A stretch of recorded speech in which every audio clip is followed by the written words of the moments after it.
Hello everybody! Welcome to Fugu FrenZy. I'm still in here. Look, I failed one thing, but the rest of today has been absolutely brilliant. So let me just get this all sorted for you. Happy days. There we are. How are we all? Are we all well? Are we all good? Are we all ready for some racing action? Because I am looking forward to this. It's the first time, actually, weirdly, that I've been as prepared as I have been, if I'm honest.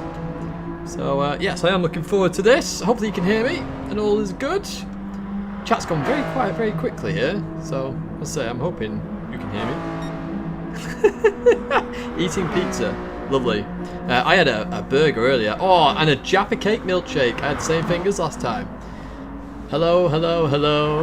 What an intro. I'm glad you like it, Hake. It is brilliant. So, this is round number 4 of Fugu FrenZy. No robot, happy days.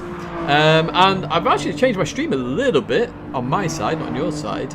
So that I can actually hear the racing on OBS and hear the videos, so I can time it a little bit better. As you can see, we're on Frosty at the moment, who is in the police, NHS, fire liveried machine. Obviously, he's done all 3. And literally, like individual cars, now it's a combined one for round 4.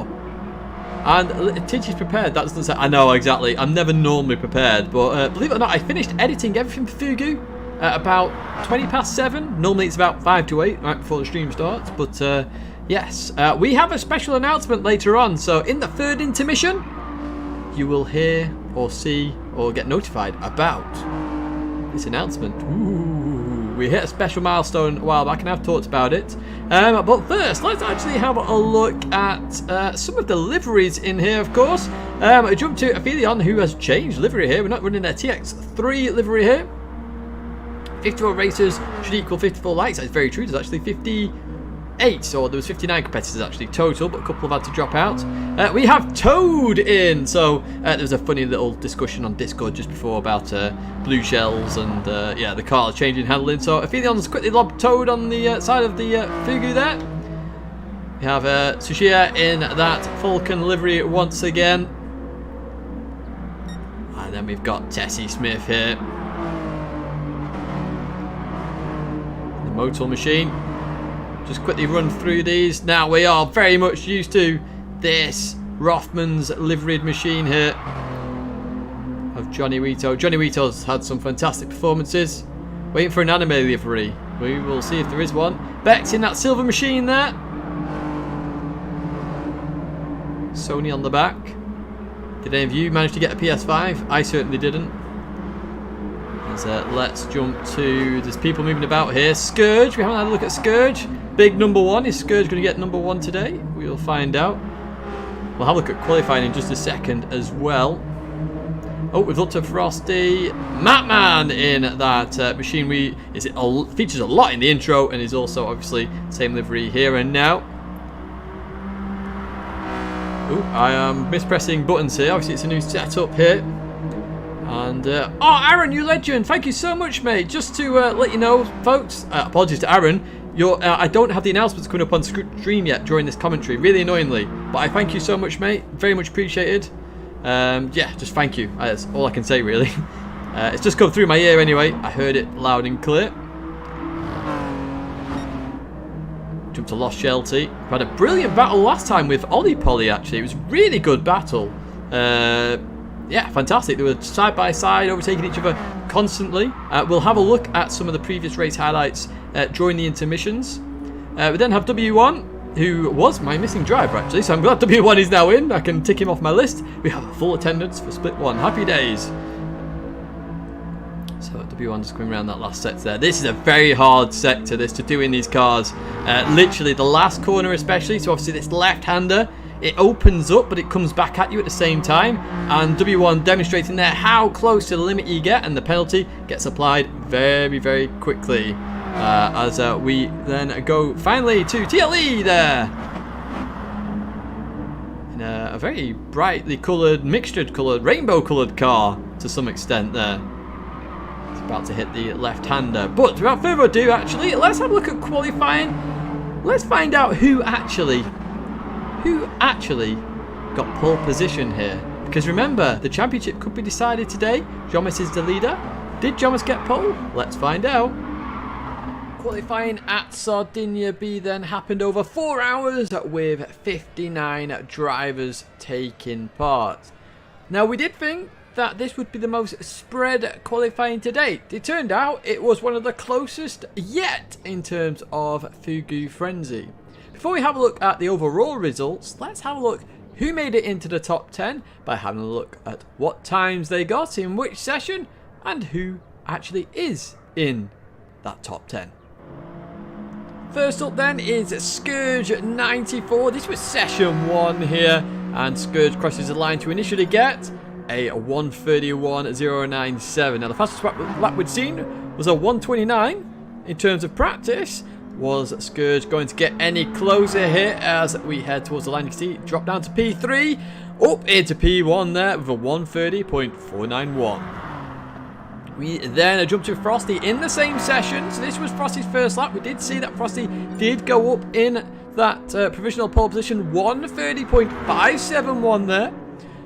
But does Frosty improve? That is the question. Frosty heading towards the line now. And does Frosty improve? No, Frosty doesn't, as I quickly jump to live timing in a complete mess there in that first session. We jump to session 2 where we have TX3 Aphelion, and this is otherwise known as Giz, of course, heads towards the line here, 1:30.310, so instantly jumps the previous 2 competitors there. Does Aphelion go on to improve here as he heads towards the line? It's going to be close, and he does just there, 1:30.242, so the fastest lap to date. Let's see where we head to next. That's session number 3, and we have Bex here heading towards the line. We saw purple there, and instantly in a 1:30.477. Good lap there by Bex. Does Bex go on to improve though? That is the question. The answer is no. 1/10 down there on their previous time. Also in this split we have W1, or this section should I say. W1 heads towards the line for the first time. Doesn't go as close, we just saw that before, but a 1:30.559, not a slow lap in the slightest there for W1. Does W1 go to improve? No, gets a slowdown on that last corner. Could be very critical for the race, that slowdown on the last corner. Very critical in qualifying as well, as we jump to session number 4 now with Spiner. Spiner heads towards the line. What kind of lap time is this? It's a 1:30.850, so staying in that 30s area so far. Seems to be the critical lap time. Spiner goes towards the inside here. 3 tenths down the Hasnane there. As you can see in the top left, does Spiner improve? Yes, a 1:30.647. Now, you can see the name in there, Hasnane. And we know Hasnane has a good first lap, so let's see what Hasnane gets here. It's a 1:30.533. A lot of people in that 1:30.5 sorts of area. Does Hasnane go on to improve? That is the question as he heads towards the line on this second flying lap. Not quite there. 3 tenths down. So we jump to Jomas, the championship leader here. What does Jomas get on his first lap as he heads towards the line? It's a 1:30.240, which is ridiculously close to Aphelion, of course. You'll see the results after as we jump to the second lap. Does Jomas go on to improve? Not quite. Look at that. Half a tenth down there. 0.301. Who's got pole? Who knows, unless you've been taking notes. We jump to Smith now in session number 8. Smith heading towards the line. Smith was dominant in the practice sessions and instantly gets a 1:30.528 there. Quality lap there by Smith. As Smith heads towards the line once again to finish the second lap here. Does not improve there. 1.5 tenths down. So you can see people getting a good lap first time and really trying to go for it on that second lap, and it not working out as we jump to Sashia now, who is purple in this session number 9 and gets a 1:30.042, the fastest lap we've seen so far here. And does Sashia go on to improve? Not quite. 6 tenths down. So again, a good first lap and then an all-in-all balls to the wall second lap. Doesn't quite work out for them, but you know the top 10 there. You can see it. Look how close P2 and P3 were. 0.02 of a second separates those. So Tsushia takes pole from our championship leader, Jomas. Then Aphelion, and we have the list going all the way down there. Very close qualifying as we jump to the second page now. So P15 is obviously pole position for that second split there. Close it was just to get into that top split. So close with the times. And again, look at this. Hobie teaming to Swaga, Luco. There's thousands separating these drivers. Not hundreds, not tenths. Thousands separating these drivers as Zakfe takes pole in split number 3 there. As we then jump to the next page, and extremely close qualifying throughout the field here. Some people had mistakes. Some people got their personal bests. Very good laps all around. Very hard to do with that last corner. Very easy to get a penalty. A few people did get a penalty on their flyer, which really did hit them hard. As we see Tommy there taking pole in split number 4, just missing out there on split 3. Obviously, if you're getting a higher split, it's much better for you. Chance of a lot more points. As we get towards the end there, and Dave had a terrible qualifying, span out on the last corner on the first line lap, cost him dearly. He didn't make it into the races unless somebody drops out in the meantime. But that's qualifying for you at Sardinia B. Let's get ready for the all-important first race in split 1.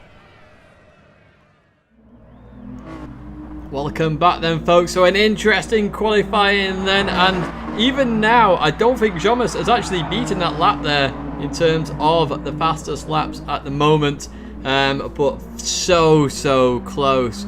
I mean, if you want to talk about how close this was, before Tsuchiya qualified, it was 0.02 of a second separated Jomas and Aphelion. And if you look at split 2, which is the closest grid I think we've had potentially, with 2 temps covers the entire field, and some drivers it's like 1,000th of a second. It's so close. But this is split 1.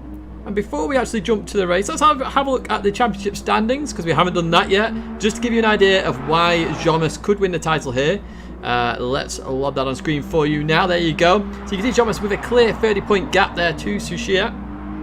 Jomas needs to win or come P2, I believe it is, and Jomas will effectively win the title. Now, there are a few other prizes in this tournament. As you know, there are 5 trophies on offer, 1 for the winner, and then there's like 1 for sportsmanship. There's others available, 1 for a livery.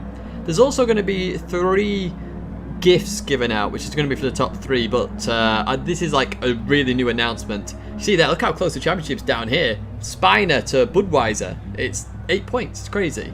But don't worry, you will have the chance for these gifts as well. You'll see them very soon, I hope. It's in the works, that's all I can say. Yes, very interesting addition to the championship, let's put it that way. But you can see how close this championship is now. We've had a lot of drivers compete in this championship as we're heading down now towards the bottom end of the championship. Fair play to anybody who has competed so far. It has been absolutely brilliant. Good evening, Papa. See the 50th competitor there. I think we go down well into the 70s now. See, Waze is there, a Woob. So that was Bonjour Storm. Bonjour Storm has turned his name back to a Woob. We'll see a Woob later on. We had some cracking racing though last time at Fuji, so I'm hoping for the same again. Good evening, Dave. You okay? As we're getting to 70th place there. Posse Wave. Jedi Jonah in 69. What a place that is to be. And all the way down to White Tiger. Yes, a Woob in split 2 today. But they are your championship standings. So who is ready for a race, chat? Are you ready for the race? Because I think we should get on with this first race, if I'm honest. I'm going to just let the drivers know. Sorry, I've got like 400 things around me that we are starting soon.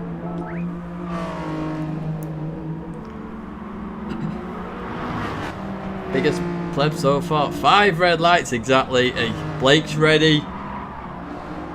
Let's have a look at that grid walk. The fancy graphics that we have for this race. And let's get ready for... Has Jonas won every race so far? I believe so, yes. Good luck to all the drivers. And let's get ready for this one. This is going to be an absolute cracker. Here we go then with the split 1 grid. On pole position, it's VQS Tsuchiya with the championship leader, Jomas. Row number 2, Aphelion and Bex. Cracker there from Bex. Row 3, Scourge and Tessie Smith. Look how close these times are. Row number 4, Hasnain and W1, with row number 5 being Frosty and Spiner. Row 6 for Shelty and Matman. And finally row 7, Johnny Rido and TLE.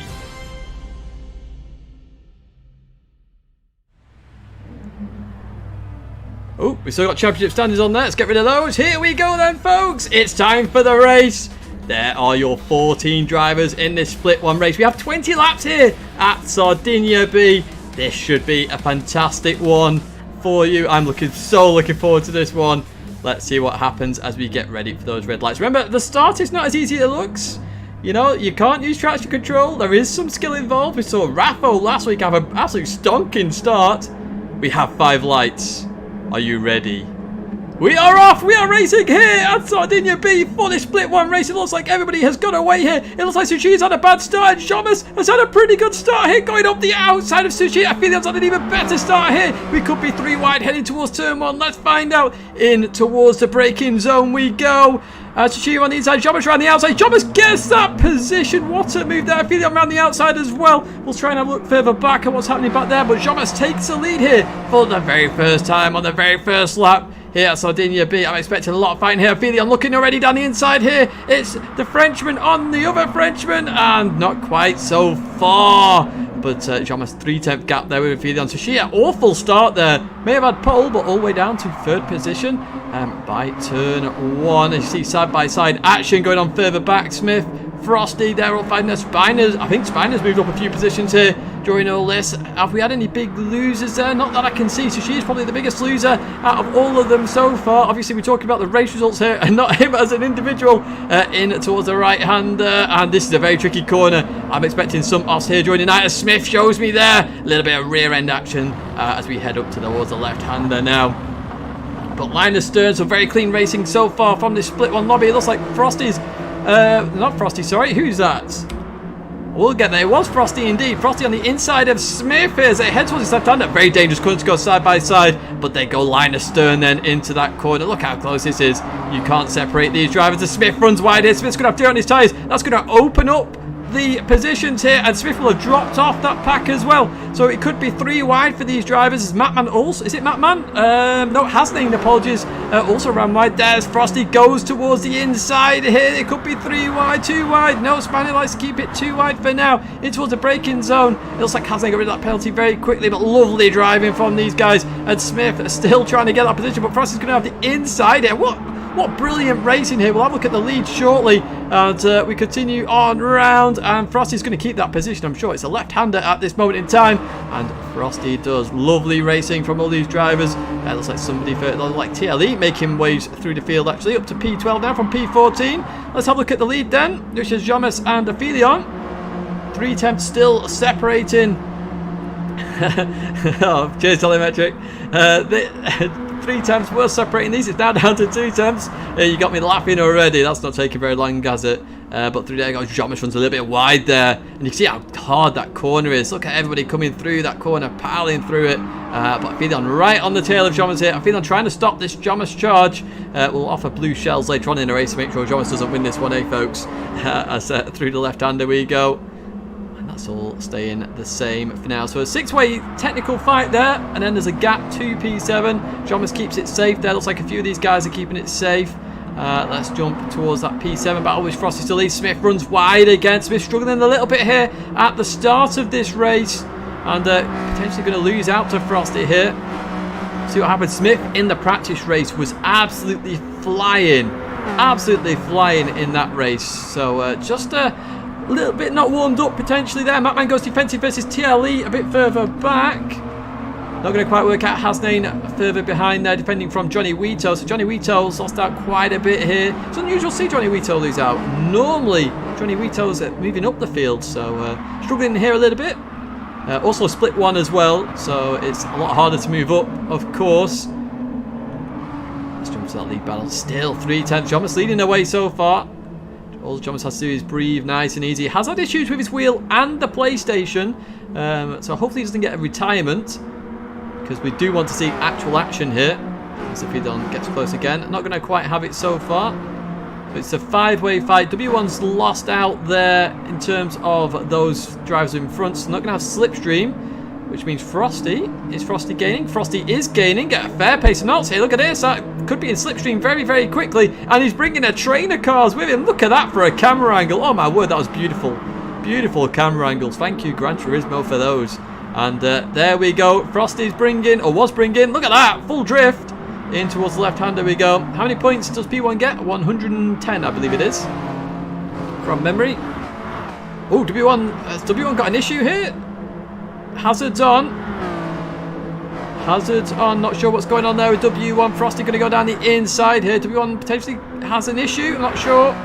We'll just keep an eye on this. Nope, back to normal again. Frosty down the inside. Smith defending from Spiner again further back. It looks like TLE has got a little bit of a penalty there as well. Oh, a bit of action there. Let's see if we can have another look at that. Smith. Oh, it's all kicking off here. Smith into the barriers, trying to slow up to let somebody go there, I think. Let's see if we can have a look at that on the replay. That all kicked off very, very quickly. So, heading towards turn 1. Was under pressure from Spiner. So, goes defensive here. Spiner tries to go around the outside here. Gets the job done. Oh, there's a little bit of a tag. Which causes a little bit of carnage there. Matman tries to avoid Spiner. Hits Smith in the meantime. And then Smith goes off there. So a little bit of carnage. Obviously. Oh, I'm not meant to type there. There we go. Let's get that off. As, oh, there's another. What's happened here? I just heard. Is somebody off there? I can't see. They are. Johnny Wito is off now. Oh, we've had another big incident here. It's all kicking off. We are missing some of these incidents, but fortunately we have replay. So heading down here, side-by-side action in towards the right-hander we had now. So this is all turning, well, it's huge action. Look, oh, Johnny Wito got it. Oh, massive, massive, massive incident that. My word, Johnny Wito just touched the grass. And Spiner in 2 incidents on the same lap. I'm looking for Spiner. That was a huge, huge incident. Obviously, just a mistake there, but my word, what an incident that was. We don't see big crashes like that very often in Gran Turismo, but that was a big one all the same. So, Jomas and Aphelion, they are really pulling away here. In fact, I can tell you, Aphelion has beat my fastest lap now. No one has been in the 29s before today. Aphelion is there right now at 29.7, so I can't brag about that anymore, like I did last time at Fuji. Through the right they go. Happy days, all good. Tsuchiya keeping the gap there with Scourge and Bex as well. It is slipstream, it is, that's very true. Frosty now has a gap there to W1, looking to try and catch up to Bex. We'll keep an eye on that gap, 1.8 seconds. Is it going to come down through here? Now, Frosty has nailed that corner because he was gaining massively on W1 in that corner. And look at that gap coming down to 1.6 seconds now. So Frosty on a bit of a mission here to head up further up this grid. See where Frosty can get to. Can still brag. I'll still brag. It's all good. Oh, we have Drifto in this lobby. Look at Frosty go in that services machine. The slipstream range is 0.750 in this one. We're using the real setting. Now, further back, with the close battle here between Matman and Hasnain. We'll see if Hasnain can make a move here down towards turn number 1. Whether Hasnain just wants to help out. No, Hasnain does go for it down the inside here into turn 1. It sounds like somebody else just had a little bit of an off there, but Hasnain, lovely move there on Matman. Gets up to P10. Remember, the points in this championship are very, very, very close. Literally, a position is so boostful in this championship. So, you know, Hasnain making that progress is all good. Let's jump to that lead battle now. Aphelion still very close. Still not managed to get past Jomas just yet. I imagine if Aphelion has the 29.7, Jomas must be in the 29s as well. Yeah, Frosty's playing initial D, that is for sure. This is the closest I've seen Aphelion, I think. Heading towards this left-hander. So getting closer and closer here. We could see some action soon. We'll follow this round towards the start-finish straight and see if Aphelion does make a move here. But under 2 tenths now. Obviously this last corner very hard to do. Even with dirty air it's hard to do, and then you can't see the corner as well. But lovely, look at how close he is. Aphelion is in prime position here. Look at this. 1/10 of a second goes towards the inside. He could have the inside for turn number 1. They're going to be side by side heading towards the line, and Aphelion on the inside. Look how close this is. It's 25 thousandths of a second. In towards the left-hander we go. And Aphelion brakes later as well. Gets the car stopped on the apex. Lovely driving there. Stops it beautifully. Aphelion up into P1 here, trying to stop Jomas taking the 4th victory of the season. And currently doing that as well. Lovely driving from Aphelion. Built that up over 6 laps.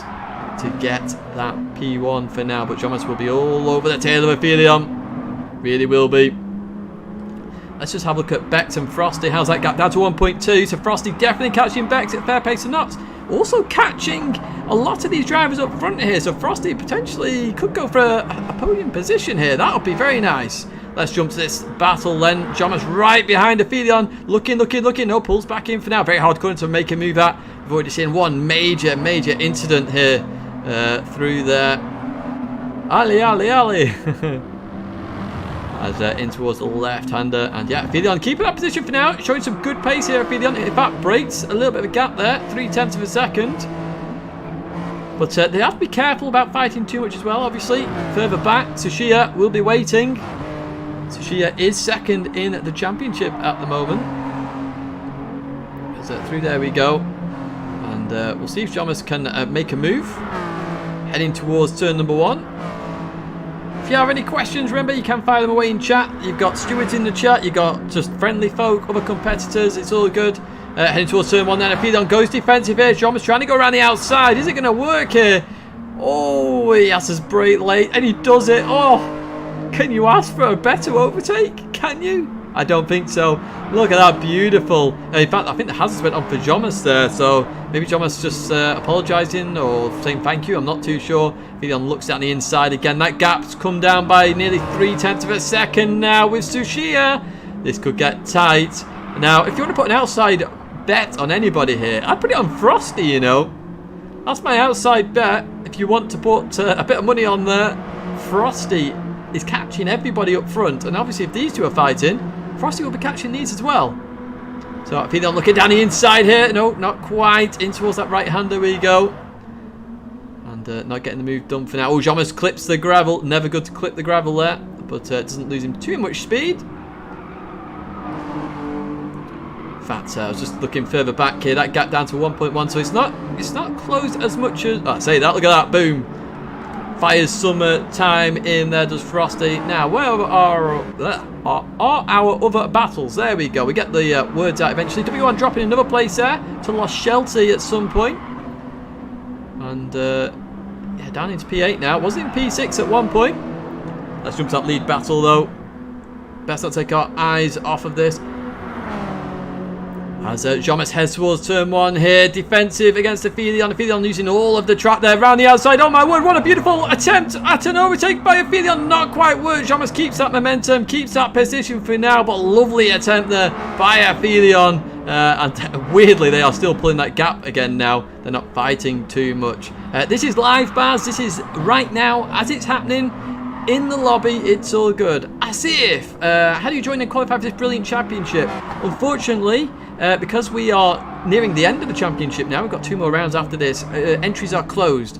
However, if you want to join any future championships, just make sure you're in Discord and subscribe to the channel. I'll always give notifications about joining community championships. I'm hoping to run a small... Oh, Aphelion down the inside here. I'll just cut back to this race at the moment. That was so close of an attempt. As Jomas runs extremely wide because of it. Gets a little bit of oversteer as well. Oh, it's going to get tight here. But yes, I'm hoping to run another little event towards the end of the year. Maybe 1 or 2 races there for you as well. But you can see now that gap to Tsuchiya down to 1.5 seconds. The fighting's really happening. Oh, Aphelion runs a little bit wide here. That could let Jomas pull away. Look how close that gap is. Round they go. I mean, did Aphelion do that better? No. So Jomas pulls away now. Look at this. Out the slipstream.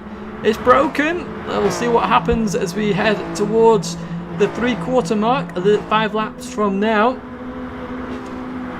And let's go a bit further down the order. It's quite spread out, this one.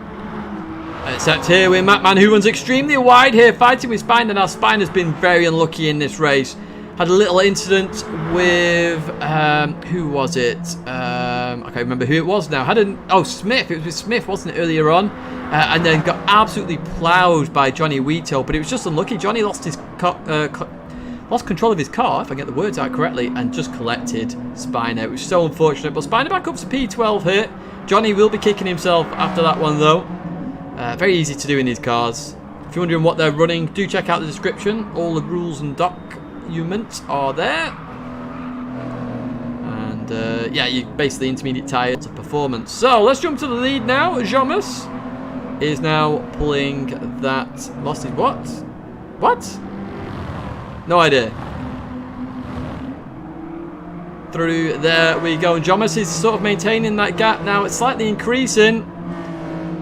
So Jomas. Will Jomas take a tidge pit? Yes, we will type in chat. Jomas has to take a 400-second penalty. I mean, Jomas has done brilliantly here. Obviously, he's not been able to practice as much just due to his wheel and his PlayStation. So he's doing very well. I mean, last time, Jomas had a hangover and still qualified well. So, you know, it is Jomas at the end of the day.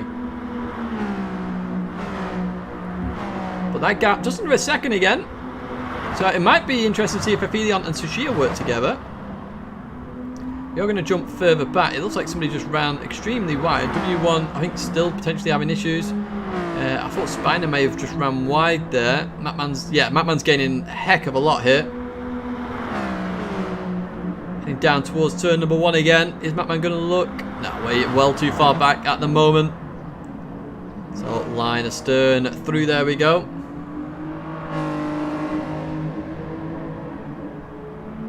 Oh, yeah, thank you, Murray. Murray is giving some communication in chat. Obviously, Murray is in the lobby as well, as Murray is a steward. So stewards can compete. It's just that if they're in any incidents, they obviously can't steward their own incident, basically. As Jomas, oh, that's a lovely corner by Jomas. And you can see that gap still a second here. So it's still tight. Look at that. You have 6 drivers just on your screen there. Any mistake from any of these drivers, which is very easy to do here. And they're going to go backwards. Okay, let's jump to that battle then. Apparently W1 went wide and, well, as we can see, has pressure from TLE. So W1 having a few issues here at Sardinia B. And Hasnain is in the picture as well, I'd say. As W1 comes round there. Oh, very close to running wide there. Lost a lot of time because of it. Just overturning the car a little bit through the left-hander we go. Just keeps it on the circuit, but TLE going to have a bit of slipstream. Not going to be quite close enough here, I don't think. We'll see what happens to head towards turn 1. That gap now down to 2.5 attempts here. 1.5 attempts. TLE's looking. W1 says no. And trying to go on the outside. Not quite here. Gonna just stay behind. Keep that position for now. And try and go for the move elsewhere. As I say that, W1 really messes up the exit though. And TLE still on W1's trumpet. Through the left we go. So the minute these two start fighting, as TLE goes down the inside here towards the left-hander. Lovely move there, but W1's going to have the inside for the right hand. Oh, W1's gone! W1 is round and out of it! W1 drops to P11, potentially P13 here. W1 having an awful time there. But round, W1 went. And that's the end of that one. And full drift there just to finish it off. We need to jump to the lead battle now, because it's getting closer. It is getting closer. Jomas has lost some time here somewhere, and Aphelion has caught some. It's at 8.5 attempts, I'd say, to keep it exciting. Although I say that, Jomas just pulls out a gap from nowhere and just gets an extra 10th out the blue. No idea how he's done that. So she has got a penalty further back, a second penalty. That's a big old cut, that one. Yeah, very tricky car. These, you know, it may look easy. It looks easy to drive, shall we put it that way. It definitely isn't. As we head towards turn 1, we've seen mistakes from Aphelion, we've seen mistakes from Johnny Wito as well. So quite a few mistakes here. Now, in terms of the championship going forward on the next rounds, we also have... sorry if you can hear the mouse wheel, by the way. It's just, it is what it is.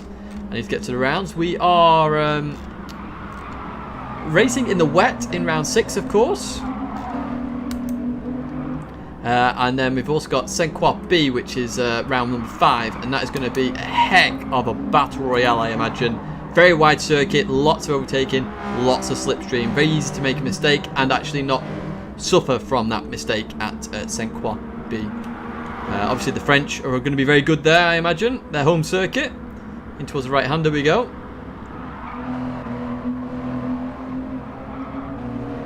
That's very true, Aaron. I don't know what the shortcut is for that. We can potentially do that in a second. Let's see if we can guess what the shortcut key is. Nope, not quite. Oh, we can't use cockpit on this. So what we will do instead, we'll go on board here with Bex. And hopefully you can see it from this perspective. I forgot you can't watch cockpit from spectator. I remembered that one. But through the left we go, and you can see straight off the bat there, they all run wide, and it's very easy to run further wide than that. We've seen that already. You'll see a half-second penalty if they do run wide. Now, one thing that's critical, I suppose, towards the end of the race, is if you get that on the last lap, you're getting a second penalty. Now, we know the gap with Jomas and Aphelion is under a second at the moment. That could very easily be a change for the lead because of a penalty. So Jomas is going to have to be very careful on that last corner. Whereas Aphelion will just want to go for it and hope for the best. But through this left-hander we go. So you always want to change gear during the corner there in this car. It just allows it to rotate a little bit more. And in towards the braking zone here as we get a little bit closer to Scourge. Notice how the car just gets a little bit dicey. So sometimes you will want to overlay, control the car. And in towards the right-hander here, you can see the dabs of the brakes there from Scourge. Just trying to control the weight. You see the shift of the car there as well. And you see how close the gravel Scourge gets there. Another tricky corner that with the exit, you can see a lot of spins there. And we probably will see some spins there later on as we head down to it. This is the trickiest corner of the circuit. Very hard to get right. Turning too early, you fire it off. Turning too late, you fire it off. As you can see, Scourge uses a lot of the gravel there. Very easy to do. And it will lose you some time. In towards the left. This is all about bouncing the car a little bit with the camber. And through we go. And then this corner, you can do flat. No, I don't think Bex did it flat there. Just lifted off a little bit. Let's jump now to the T. Oh, cuts a lot of the track there. Let's jump to that TV camera because we have a battle for P8, sorry. TLE and Hasnain. And the top three are very close to each other, it looks like. That gap's now just going to increase a little bit. Let's jump to this. I thought they looked close. Jomas and Aphelion, it's just the top two. They are very, very, very close here. So the battle for P1 is back on. Happy days towards the end of this race, hey? In towards the left we go. And this is what we want for a finale and a half in this first race. We have 3 other races tonight, folks. So, you know, it doesn't end just after this one. We have an announcement later on as well. So do keep an eye out for that. I made the announcement in about an hour and a half. So I hope you're proud of the hour and a half edit later on.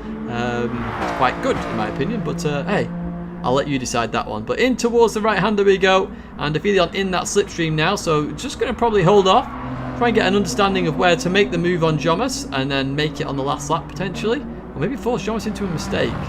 He's going to have to get close enough here to keep that slipstream though. 6 tenths, you're really on the border of that slipstream, really, really, really on the border. It's hard to do, Falconers, to be fair. It's very hard to do. Probably one reason why I got a 29 just randomly out of the blue when I did flat it. But Aphelion just keeps in that slipstream for now. What's that gap further back? 3.7 seconds. So has Tsushima made a mistake somewhere? I'm not too sure. Oh, here we go. Look at this lot. We've got Scourge, Frosty, and Bex all fighting here. Bex has got a penalty as well. Here we go. And this is going to be a fight for P4. Bex trying to get rid of that penalty at the same time. Frosty down the inside of Bex. Probably going to get this position done and dusted. Oh, a little bit. Yes, he did leave enough space there. Just a little bit of a tag there. But Scourge manages to breathe a little bit more for now in that P4 spot. But Frosty up to P5. So Frosty having a really good race here. Started in. Let's have a look at where Frosty started. P number 9. So up to P5 so far. Really good race for Frosty as we head towards the closing stages of this race now. And looking to potentially probably get P4 here. But a bit of a gap to P3 and Tsushima. So that could be all well and good there. Good evening, Ginger. I hope you're okay. And you can see this battle for P4. Nice to have a couple of battles on circuit. Let's jump to that lead battle, which is now 5 tenths. It was 6 tenths last time we were here. So that has dropped by a tenth. Through to the left we go. So if it's a 10th lap, we are heading right towards the grand finale here. Oh, I say that. Aphelion just got it all sorts of wrong on that left. I think Jomas has just got the last corner wrong there. Runs a little bit wide here. And is that going to be a penalty? That's going to be so, so close. Jomas just gets away. No, he doesn't. He doesn't get away with it. Oh, so if Jomas can get rid of it by turn 1, it's happy days. But if he does that in the last lap, that would be game over. And Aphelion will get the victory. So this could be... Jomas is feeling the pressure here. Jomas is feeling pressure. You see the time disappear there in turn number 1. I don't control these penalties. It's just what the game decides. Wow, Jomas just pulled a bit of a gap there in turn 1. So it's getting very tight here, very close. Now let's jump to that P4 battle, which has Scourge, Frosty, Bex. Frosty and Bex still going at it here, side by side. They went into turn number 1, and it's still Frosty on the inside. Just, I think... Yes, does keep that position for now. Now they have to be careful. They don't want to lose Scourge in all of this. Obviously, you want P4 at the end of the day. It's much better than P5. Yo, Swag Guy, you okay, my friend? In towards the right hand, there we go. Frosty doing very well here. As I say, good that he's making his way through the field. Let's quickly just have a look further back, because I feel like I have left... So we get Hasnane doing a full drift there. And just losing the rear a little bit. So this car does change a little bit during the race. It seems very strange, but it does. So you do have to get used to that. Captain slow on the rear there. Oh, sorry to hear that, Ginger. Hopefully you can have a bit more fun here with the Fugu FrenZy. So Hasnane and TLE, they've been fighting. Smith's coming back into the mix now as well. Let's jump to that P1 battle. 5 attempts still. Good battle for P11. We'll try and have a look at that in a second. Are we going to get any fast laps there? No, not at the moment. Let's jump to that P11 battle then. There's Matman, there's Spiner. So I'd say Spiner was so unlucky earlier on. So unlucky to shear on the Verstappen Island. That is true. Through there you go. Matman's all over the back of Spiner here, so gonna have a good move on here, heading towards the line, side by side. There's a move on further up as well. We'll stay on this battle for now though. Matman gets the job done there. Now, I'm not sure which position that was. Was that TLE and Hasnane? I think TLE was getting much closer to Hasnane there. Yes, indeed he was. As they continue on, and Spiner and Matman, they're still going at it. Now, Matman did get that position. Spiner's come back at him there. Through the left they go. Spiner's going to have the inside again for another left-hander. Not quite. Wow, well defended by Matman there. So Matman stays and keeps that P11 after winning that on the start-finish straight there. Right, to the lead, where it's down to 3/10 of a second. As they come through the left here, we are about to head on to the penultimate lap. 3/10. It's a Frenchman will win this. It's whether it's Jomas or it's whether it's Aphelion, as Aphelion gets all sorts of sideways there. As they head on to the start-finish straight then. And Jomas playing that a little bit more cautiously this time. And pulls a little bit of a gap as well to Aphelion. So they start the penultimate lap right now. We'll just have a look further down the field as well at what's kicking off. Because we've got this battle for P4, of course, with Frosty and Bex. Matman and Spiner going at it again. We'll have a look at that in a second. Frosty's catching very quickly here. That gap coming under 3/10 of a second now. So we've got a grand finale for a few positions here. Not going to quite make the move there. That P8 battle then. We've got Hasnane and TLE. They're close together. Now, doesn't make a move so far. So let's jump to Matman and Spiner, where a move is on the cards here for Spiner. Down the inside, heading towards turn 1 here. Spiner on the inside. Should get this position nailed, done and dusted. And does indeed. A little bit of oversteer there. Matman going in for the cutback. Oh, what a beautiful cutback. Want to know how to do a cutback? There is your example. You do not have to look at anybody else or anything else. Matman shows you there perfectly. So let's jump back towards that lead battle as it's 2.5. Oh, it's 3/10 now. Through they go. So who's going to win this, folks? Get your predictions in chat. Is it going to be Jomas or is it going to be Aphelion? Is Jomas going to take a 4 out of 4 clean sweep in this community championship? Or is Aphelion going to take the first victory of the season for himself? Through there they go. They both sort of went a little bit deep this time. And it's 3/10 of a second at the moment. I'm not sure if Aphelion got enough of a run so far. Remember, that last corner is going to be very tricky on the last lap. Hansa says Jomas. Here we go. Heading towards turn number 1. It's 2/10 of a second. It's heading towards the 1/10 mark. Aphelion does a little bit of a dummy. Not quite worked here. And through they go. And it's still line astern for these folks at the moment. P4. Frosty is just overtaken Scourge here. Headed towards turn number 1. This is the critical move. Frosty from P9 up to P4 here. Gets it done on the inside. Happy days there for Frosty for now. Bex has dropped off a little bit now. There was another battle here for P8. Hasane and TLE. They're still line astern. Smith's about to get involved there as well. Spiner has dropped behind Matman, which we saw earlier on when Matman did the cutback. So that's going to stay the same. Spiner was a little bit deep there. Straightens up the braking to avoid hitting Matman. There's good sportsman-like conduct. Let's jump to the lead battle then. That's 0.2 of a second here. We've got Jomas and Aphelion in towards the braking zone. They go this right-hander. They have to nail this right. And in they go. Who keeps the most momentum? Nobody touches the gravel this time. Superb driving by both drivers. In towards the left then. Jomas gets a little bit sideways. And here we go, under 0.2 of a second, potentially. It is now. Is anybody going to fall foul to the penalty on the last corner? It's under 0.2 here, in towards the left hand we go. Oh, Aphelion shows the nose a little bit. Jomas runs wide! Jomas runs wide! Jomas runs wide! Oh, was there contact? There could be contact. I'm not too sure there. But Jomas is going to take the victory. I think there might have been some contact there, which is why Aphelion's dropped off. Jomas is going to get the victory from Aphelion with a little bit of a drift there. Tsuchiya is going to get P3 here in this race. P4 for Frosty just from Scourge. What a race from Frosty there. Scourge P5, Bex P6 with the lovely drift across the line. P7 for Lost Shelty. We have P8 there for P8 for Hasdane, P9 for TLE, P10 for Smith, P11 for Matman just from Spiner here. And then we're going to have P12, P13 for Johnny Wito, and P14 for W1. W1's had an awful race. I'm not sure what happened. But we have the championship decided here. Jonas, 4 out of 4, wins Fugu FrenZy as a community championship already. The trophy, the first trophy has been won. There are 4 more to win in this championship. But there is your championship winner and race victor in split number 1. It's LZR Jonas.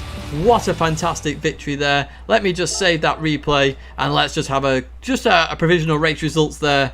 But brilliant stuff from Jomas. Do not go anywhere, folks. We have 3 more races coming up. But as I say, your provisional race results here. Jomas, Aphelion, Tsuchiya, they are podium finishers. Frosty, Scourge, Bex, Lost Shelty, Hasnane, TLE, Tessie Smith, Matman, Spiner, Johnny Wito, and W1. They round out your first race here of 4. That was split 1. A fantastic race there from everybody. A few big incidents. We don't know whether we'll see any more of them. I think we might do. But without further ado, we are going to set up the second race now. And I'm going to leave you with some of the highlights from the last round where we raced at Fuji. We're going to look at both split 1 and split 2. So I will see you very shortly. It's a long delay, but we're racing finally. Here we go. A little bit of wheel spin from a couple of people. Looks like Frosty's had a bad start there. Aphelion's had a good start. Looks like Gajamas has had an absolute stunning start here. Look at this, straight into the lead there, no problem. And Tsuchiya trying to go around the outside of Lewis here into turn 1. Look at that for a move. Is Tsuchiya going to get this done straight off the bat? Who knows? Oh, maybe clipping the AstroTurf, not too sure. But through there we go, and Java's still leading the way there. Tsuchiya and Lewis fighting for that P2, but Tsuchiya is on the inside here, surely going to get this through the left-hander. There you go. It's still side by side. What a defensive move there by Lewis. That's superb driving. Lewis manages to keep P2. Oh, we've got all sorts of action going on further back. Oh, Clark's off. Oh, Clark is off there. We'll have to have a look at what happened there. That involved Aphelion as well. Oh, a reset as well. Oh, that's bad. That's really bad for R. Clark. So a lot of work to do now for R. Clark. We'll see if we can have a look at that at the replay. Well, Chelsea going towards the inside then. I'm pretty sure this is what happened on the previous lap. Heading towards turn 1 this time. Who's later on the brakes? That was looked like Holly Polly actually. But Lost Shelty gets that position. Job done. Happy days through. Lost Shelty goes up into P7 for now. Swar guy also looking to capitalise there. Now, obviously, Lewis has to be kind of smart with the driving here, because if he feels that Tsuchiya is losing him too much time, he needs to make a move. And as we say that, he does make the move there. Tsuchiya made a mistake into that right-hander. Lewis gets the move done clean as a whistle there. And the ambulance machine staying behind there. Just drops another 10th there. Look how smart that is. And goes for the inside of W1 here. Lovely little move. Gets rid of a bit of the penalty and goes for the move at the same time. That's really smart driving there by Frosty. As they head towards the right-hander, W1's going to have the inside here. We'll see what Frosty does. Maybe bails out of it. I'm not too sure. As we head towards the right-hander here. Oh, they're going side by side. They're going to try it. Beautiful racing. Look at that. Superb driving from both drivers there as they head again towards the right-hander. W1 claims the inside. So is Frosty going to get it nailed into turn 1? That is the question. W1 still got 0.3 of a penalty here. Look how much Frosty got rid of that penalty versus W1. So there is some smart racing there as well. It's in towards the right hand. There we go. It's like there's a move potentially further back. Look like Ollie Polly on Lost Shelty. In fact, that has happened. I'll just try and log that on the replay. Let's have a look at this into turn number 1, because this is quite a big move. So looks, goes for it as well. Lost Shelty saw it coming. Ollie Polly goes a little bit deep here. Lost Shelty potentially goes for the cutback. And Ollie Polly's going to keep that position. Wow, what a nice move that is by Ollie Polly. Oh, it's getting very exciting now. This three-way fight for this P2 position. So there's potentially, what, 8 points up for grabs? I don't know. I'm going to have a quick look on the old document. I'm going to try and load that up as fast as humanly possible as Aphelion goes a little bit wide there. And Lewis trying to, going to try around the outside there? Surely not. Surely not. Tashia going for the cutback as well. Aphelion's been absolutely robbed here. Aphelion has been absolutely robbed here. I'm trying to get to the points as fast as possible. So we're fighting between 8 points. 8 points. P4 is 98. Second is 106. That's what they're fighting for here, folks. For the final run towards the line here is between... Oh, Lewis is on the AstroTurf. That's not good. Here we go. It's the final run. It's 2 tenths that separates them. Thomas is going to come. We can see them in the distance anyway. So this is a perfect camera angle. Thank you, director. Let's jump to that P2 battle here. Lewis has it by 1/10 of a second from Tsuchiya and Aphelion. Very long delay. Waze obviously had a problem there. Has disconnected there. So we'll be in the next split. So that's not too bad of a drop. But as we head towards turn 1, Rapids had an awful start here. It's like B-Racing One's had a brilliant start here. Heading towards turn 1. Breaks early here. And goes for the safe one. And Rapid keeps that now. Through there side by side in towards turn 1. Danny inside of Hobie here. Is Budweiser Can going to get it stopped? Oh, runs a little bit deep. Hobie going for the cutback here. Not going to quite work there. Looks like Budweiser Can is going. Oh, gets a bit of oversteer there. It's going to get to keep that position, I think. Through there they go. Oh, they all run off. Oh, Dave loses it. Dave loses it a little bit there. Catches it though. Going to have to do it on his tyres. Oh, it's all sorts happening here. Oh, they've all had to stop. Oh, they're all falling over each other here. All sorts of action going on here. Bit of dirt on the tyres. It causes carnage in this last sector. It's 2-3 wide here. People giving lots of space. The Animal going around the complete outside. Dave losing the rear end again. Oh, they're 3 wide into the right-hander now. Look at this. 3 by 3. We don't say that very often. And TT Base looking to try and get the move done on the inside there. TT Base back involved in this. That's good to see as well. And it's TT Base and Dave having a bit of a fight again now. B2. So down in towards turn 1 here. Rapid went defensive. Johnny Wheaton tries to go around the outside here. And does Johnny Wheaton actually, goes for a cutback. Rapid went a little bit too deep. Lovely little bit of driving here from Johnny Wheaton. Straight up into P2. Beautiful move there. Absolutely perfect. Woohoo! Line astern, indeed. And good luck for later on as well. As Hobie goes down the inside now. A team into 51. Into the right-hander. Job done. Beautiful move. TT Base. Oh, beautiful opportunistic move there. Just enough of a Fugu-sized vehicle there and tried to go for it. Not quite worked that time. That's critical. They have lost Johnny Wheaton. In fact, where's Rapid gone? Rapid span! Rapid span! Oh, that's big news. That is big news there. Rapid has span. Let's see if we can have a look at that on the replay. Oh, my word. So, coming through the right-hander here. Rapid is very close there. B-Racing One got a penalty there for track limits. I've mentioned those track limits a few times there. And in towards the left. Oh, the curb! The curb got Rapid there. That's going to be unfortunate. Rapid will be kicking himself there. Team into 51, Hobie and Adamo are having an absolute cracker here. TT Base just in the distance there as well. Adamo tries to make it 3 wide here. Oh, Hobie just sees him at the last second, I think. Gives him room, and Adamo looking to get the move done there. Hobie goes onto that little bit of green stuff, which is very slippy. Still got them. What? How did Hobie keep that? I have no idea how Hobie kept that position. It stays in P10 out of all of that. Team Inter has to be opportunistic. Oh, there's a bit of contact there. There's a bit of contact. Team Inter backs off completely to avoid, well, not to avoid a penalty, but to be sportsmanlike in terms of driving. Realised he made a mistake. That brought TT Base back into it. Hobie still keeps P10. It's all still situation as usual, but with TT Base in the mix now. So I would say... So this P2 battle. Oh, we called out at the wrong time. Absolute right time. B-Racing One. How did I catch that? B-Racing One has just absolutely lost it on the most critical corner of the circuit. B-Racing One drops all the way down to P number 9. What a huge incident that was. I'm hearing a weird squeak in my ear. Hopefully it's the headphones and not you guys hearing it. Do let me know if you have any audio problems. I'll happily sort as appropriate. But Tuvok going down the inside now of Johnny Wheaton. Here we go. You see in the background, Rapid making a move on Forest as well. But down in towards turn 1, we have Tuvok. Goes a little bit deep there. Tries to stop the car. I imagine Tuvok... Is Tuvok going to give that back? I'm not too sure. No, going to keep it for now. Decides that he did make the apex there. So Tuvok and Johnny Weeto, they're going to have a continued fight there. What a fantastic race. Clean race by Dot Brown. There is the checkered flag for Dot Brown. A fantastic result in the grand scheme of it. P2 for Dot Brown there. As we jump to your P2 battle now. Johnny Weeto managed to survive the carnage of that P2 battle. 5 drivers were in the fight for it. And in the end, Johnny Weeto is going to get P2 with Tuvok in P3. I would argue a very good race by Tuvok as well. Tuvok comes through.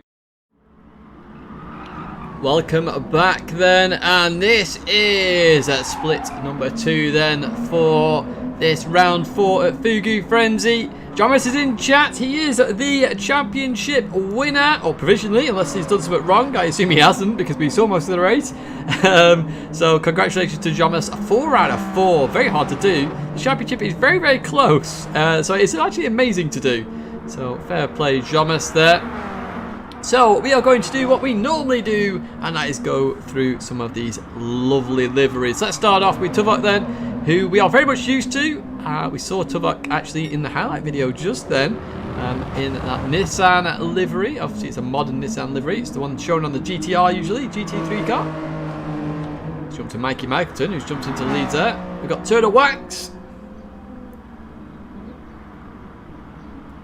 in towards the left-hander we go. We then have Team Inter 51, who's got the eBay machine. Obviously that's based on the touring cars. There's a lot of touring car liveries in this one. So Team Inter 51 there. Let's jump to TT Base with that Iron Brew livery. The Iron Brew livery we see all the time from TT Base. Superb. I've not had Iron Brew in years. I have just ordered some Coca-Cola though. Literally because I bought my Asda shopping and it said this is on offer, and I was like, if anyone comes round they might want a can of Coke. So yeah, what you gonna do, eh? Oh, tell you what, they'll think I'm literally bulk buying or panic buying with my Asda delivery, but I'm not. I eat that much rice. Let's put it that way. Anyway, let's go to P number 5. Awoob, previously known as Bonjour Storm, of course. Also has a Twitch channel if you're interested in French commentary and you're French. Will be well worth visiting there, as Awoob decides to go for a little bit of a spin on the corner, which I imagine we will see an incident at some point tonight. Just hasn't happened yet. We have seen some big incidents so far though. Max Range has just jumped in towards P1 there, provisionally. You know, just a plain white livery this time. Now there is a livery competition, so for those that are new to this championship, basically there are 5 trophies. In fact, let me get the trophies up for you, and I can tell you which are the 5 trophies, because I can never remember off the top of my head. So in terms of the prizes, and also for the split 1 runners, you will have not heard this as well. So basically trophies available is for the winner. So Jomas has won a trophy. I gave my trophy to Jomas in person for last year, if you didn't know that. GT even filmed it, but they never released the footage. We have driver of the championship. This will be a driver vote. We have best overtake. We have livery competition winner. And we have spirit of the championship. So they are the 5 trophies. Now, as I say, for split 1 runners who don't know this yet, there are going to be 3 surprise gifts. They're only tiny. Don't get me wrong. You're not getting something like £1 million out of nowhere. And everybody else has the opportunity to get one of these anyway. But the top 3 people in the championship are going to get those, because last year we did have trophies for the top 3. Now it's just the winner that gets one, and second and third don't. So just FYI on that one. There's still stuff to play for. Right, let's jump to Monte. We haven't had a look at this Deadpool livery. I'm not seen this. Is Deadpool a program series or a film? I don't know. We've got a weird looking Spider-Man in there as well. It's not something I'm actually particularly knowledgeable about. Oh wow, Baz, that's a big prediction. Gifted a bag of rice. Well, I have ordered 25 packs of Uncle Ben's rice, but as I say, most of my meals are with rice. So that is a month's worth of rice, and I do a shop monthly, so you know they'll think I'm bulk buying, but I'm genuinely not. Let's jump to Hobie's livery then, and the Royal Unibrew. Oh, looking to do a practice start here. Should we have a bit of a nosy? So Hobie's just working out where he's starting. Let's have a look at Hobie do this start. It's not Spider-Man. Oh, okay. See, this is as much as I know. You see? There we go. Hobie practicing the start. I'm surprised a few more aren't doing that. Right, who have we missed now? Skull Crusher in the 55 machine. Did very well last time at Fuji, actually. Oop, disappears to the pits. So that's as much as we see of that one. Luco in the Heineken machine. Yeah? Oh, no. No, Luco. Anybody get the reference? That is a brilliant addition. That wins a livery competition. We've decided 2 winners already.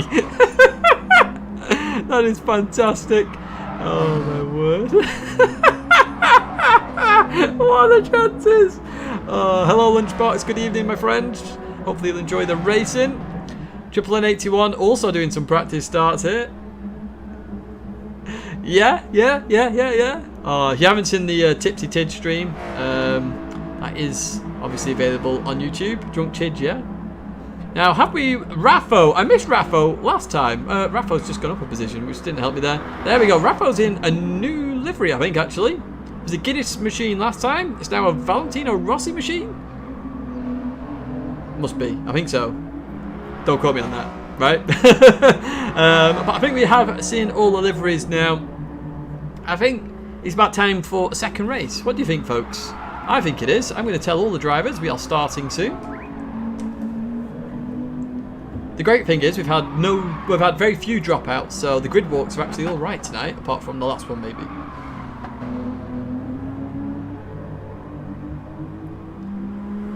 Tipsney, yeah, Tipsney. That was me. So if you're all ready, the drivers should be ready for this. Let's go for that grid walk, and then let's get prepared for the next race. Welcome to the Split 2 grid then, and look how close this is. So Monte is on pole there with a 0.836 with triple in P2. Row number 2, Raffo and Max Range, followed by Mikey and Awoob on row number 3. Row number 4, Hobie and Team Inter. And look at these times, they are so close, as row number 5 has Swag Guy and Luco. Row number 6, Tuvok and Skull Crusher. And row number 7, B Racing 1 and TT Base. That is your crazy Split 2 grid. You saw how close that qualifying was.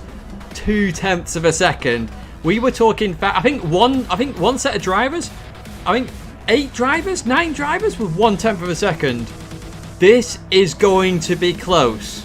Okay, as we get ready for the start here of the Split 2 race. Monte on pole position. Monte was a bit gutted. He missed out on getting into the top split. We have 5 red lights here. And we are racing here. Look like Monty had a bit of a slow start there. I think Raffo had a good start. Now, Raffo normally has a cracking start here. Unfortunately, last time he lost out big style as Hobie's had an awful start. Tuvok down the inside there as well. Raffo has had a brilliant start here. Up into P2. Potentially looking to get to P1 already. So Monty looks defensive. Raffo goes really down the inside. Decides to back out of it there for now as they go a little bit 3 wide. 3 wide there. Turn number 1. But I believe they all survive. Happy days, and Raffo's lost all that work he had done initially. But he's side by side with Mikey there as everybody else is just finding their feet there. Mikey gets a little bit of oversteer. In towards the left-hander we go. But Monte out in the lead there. Woob making moves as well. In towards the right-hander we go. And I think Raffo's going to keep that P3 position now.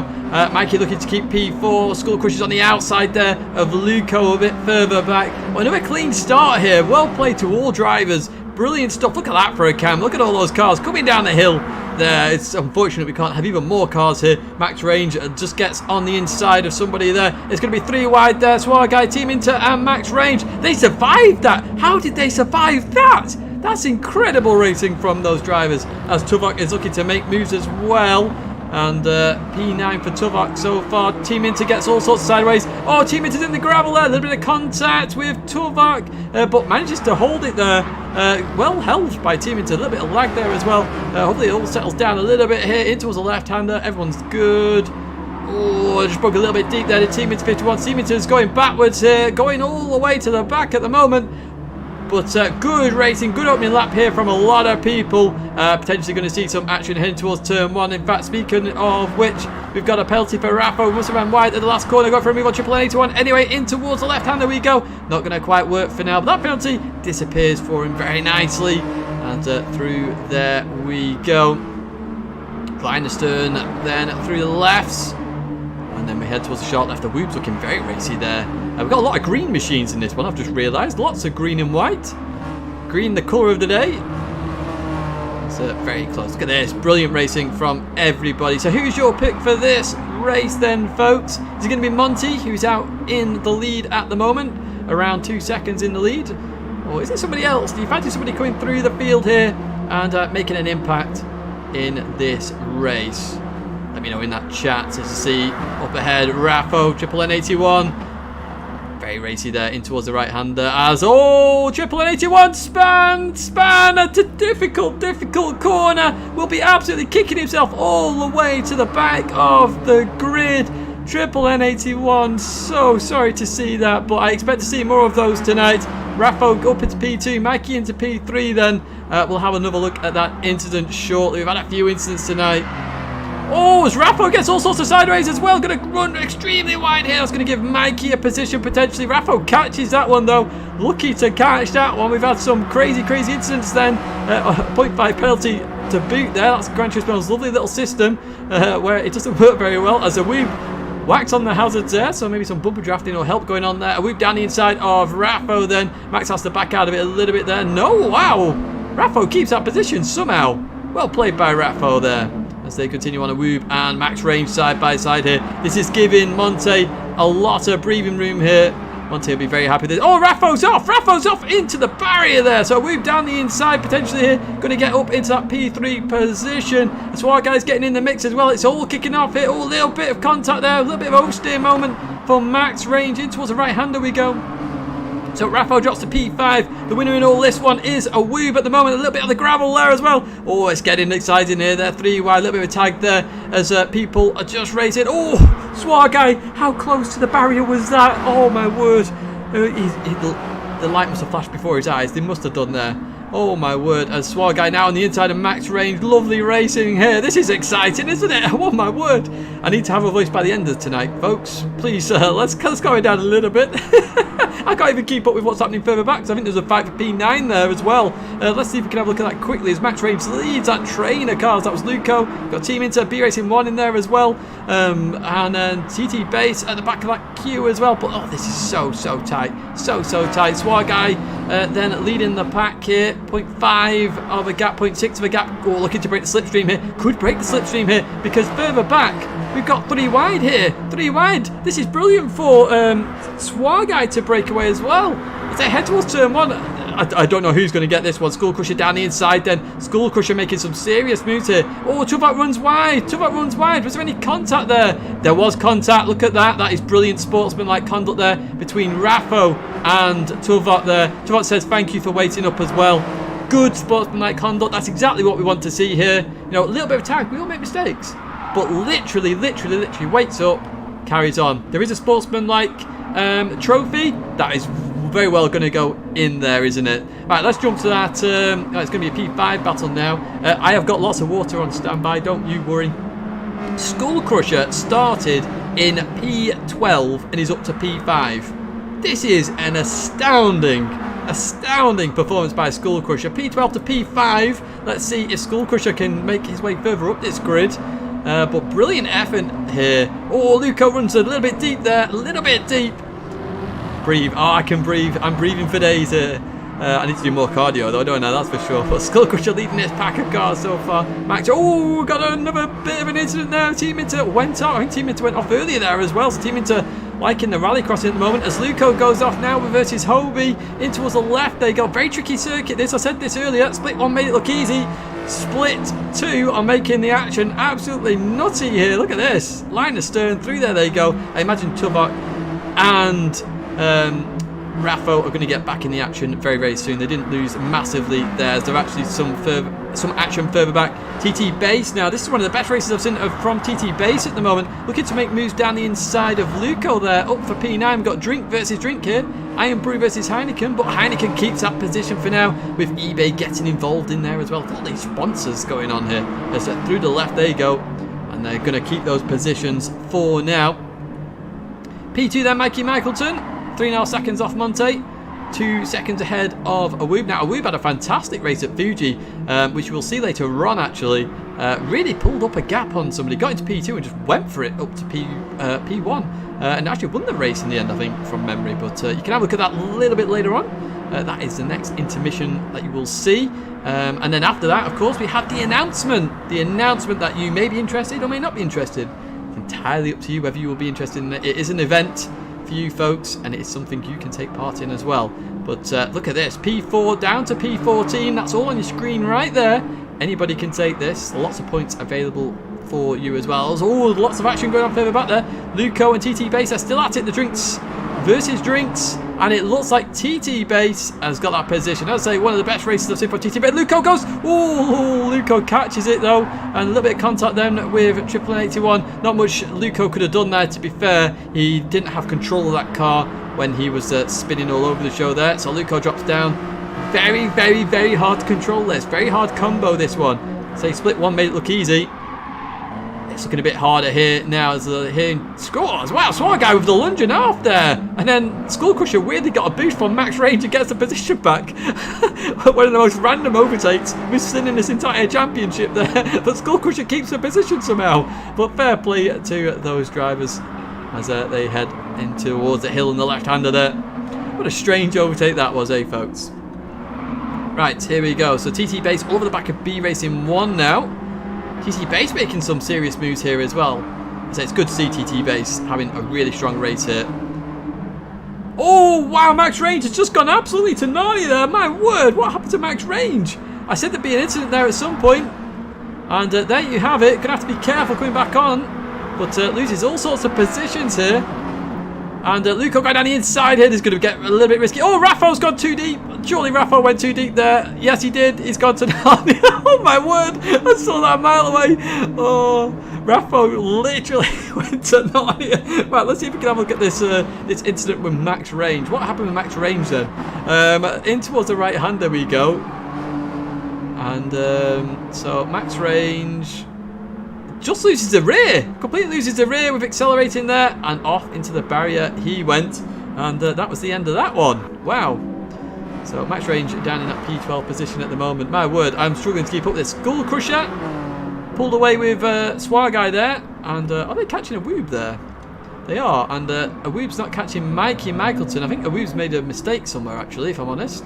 We'll find out shortly. Oh, there's a bit of a battle going on there with the TT Base and Team Inter 51. Team Inter 51 has been more sideways than straight in this race. I'm pretty sure of that one. Rafa wanted to build a sandcastle. Yeah, I'm pretty sure that was the case. As you can see there, still driving. You know, one mistake up and down this grid like a yo-yo. The only person who wants everybody to make a mistake right now is Raffo, all the way back in that P14 spot at the moment. There's some action going on further back here. Luco, Max Range and Tuvok there. As Tuvok had that unfortunate incident early on, just attacked from the rear, but we saw some good sportsmanlike conduct as well from those drivers. Tuvok's had a few incidents, actually, to be honest, not his fault, where he's just been on the wrong end of the stick, really. So has been unlucky, but look at this. Oh, TT Base runs a little bit wide there.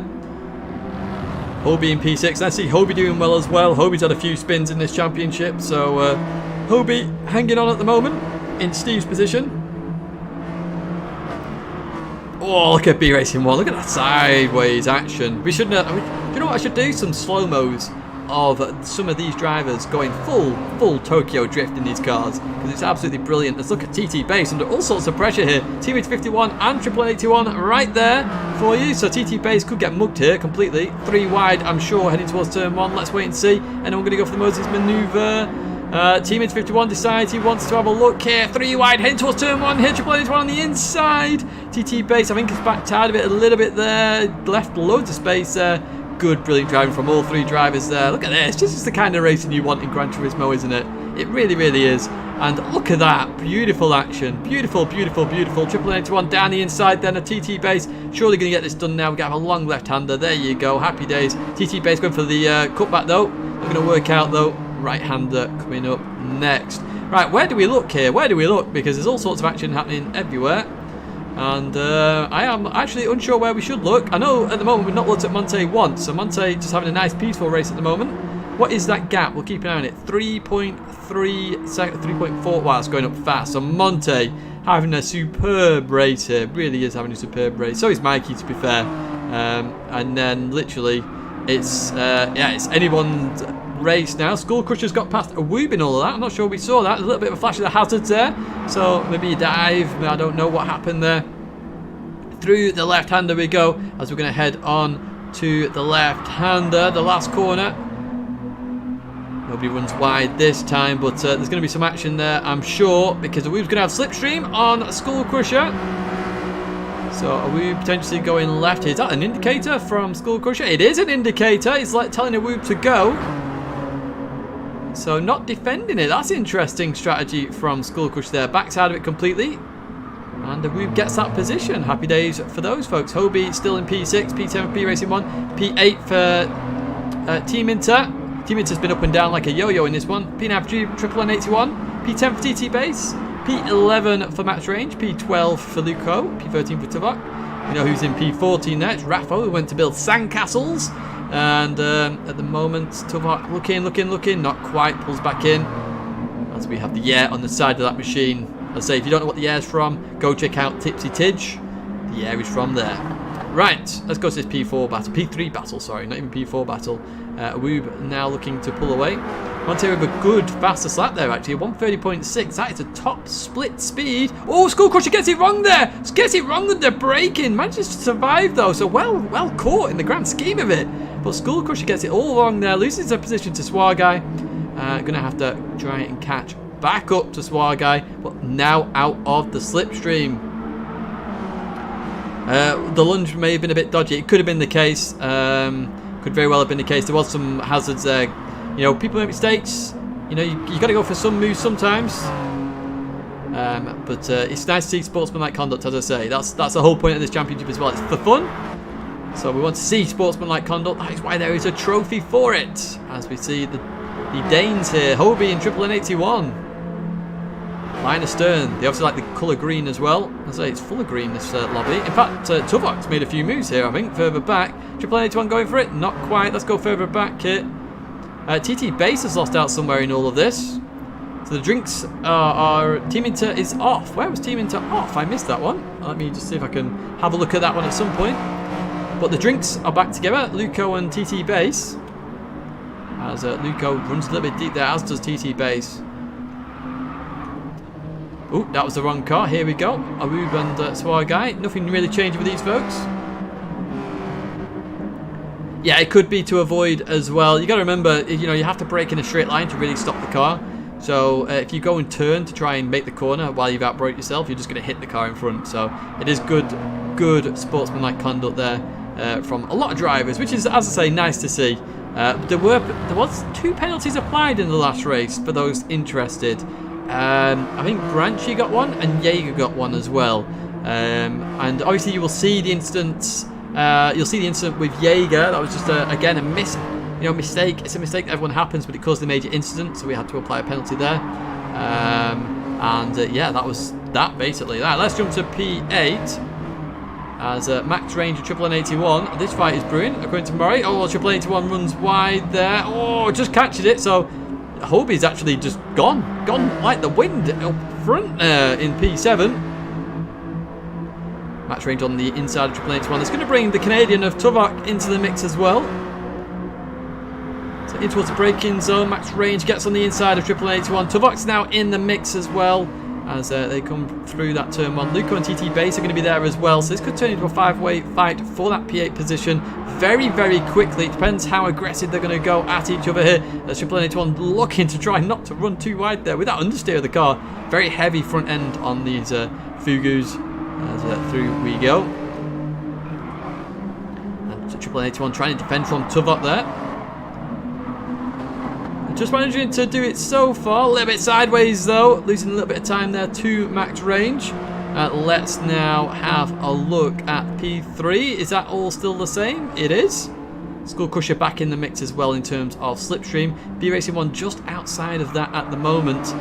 But we've seen how mistakes can cost you very, very quickly. We've seen mistakes from Split 1 drivers. We're seeing mistakes from Split 2 drivers. We're going to see mistakes throughout the night. Nobody is immune. Team Inter is now last. That's unfortunate to see. Team Inter's been up and down like a yo-yo. He really has tonight. So hopefully he can just have a fun race there with Raffo at the end. That'll be nice for him.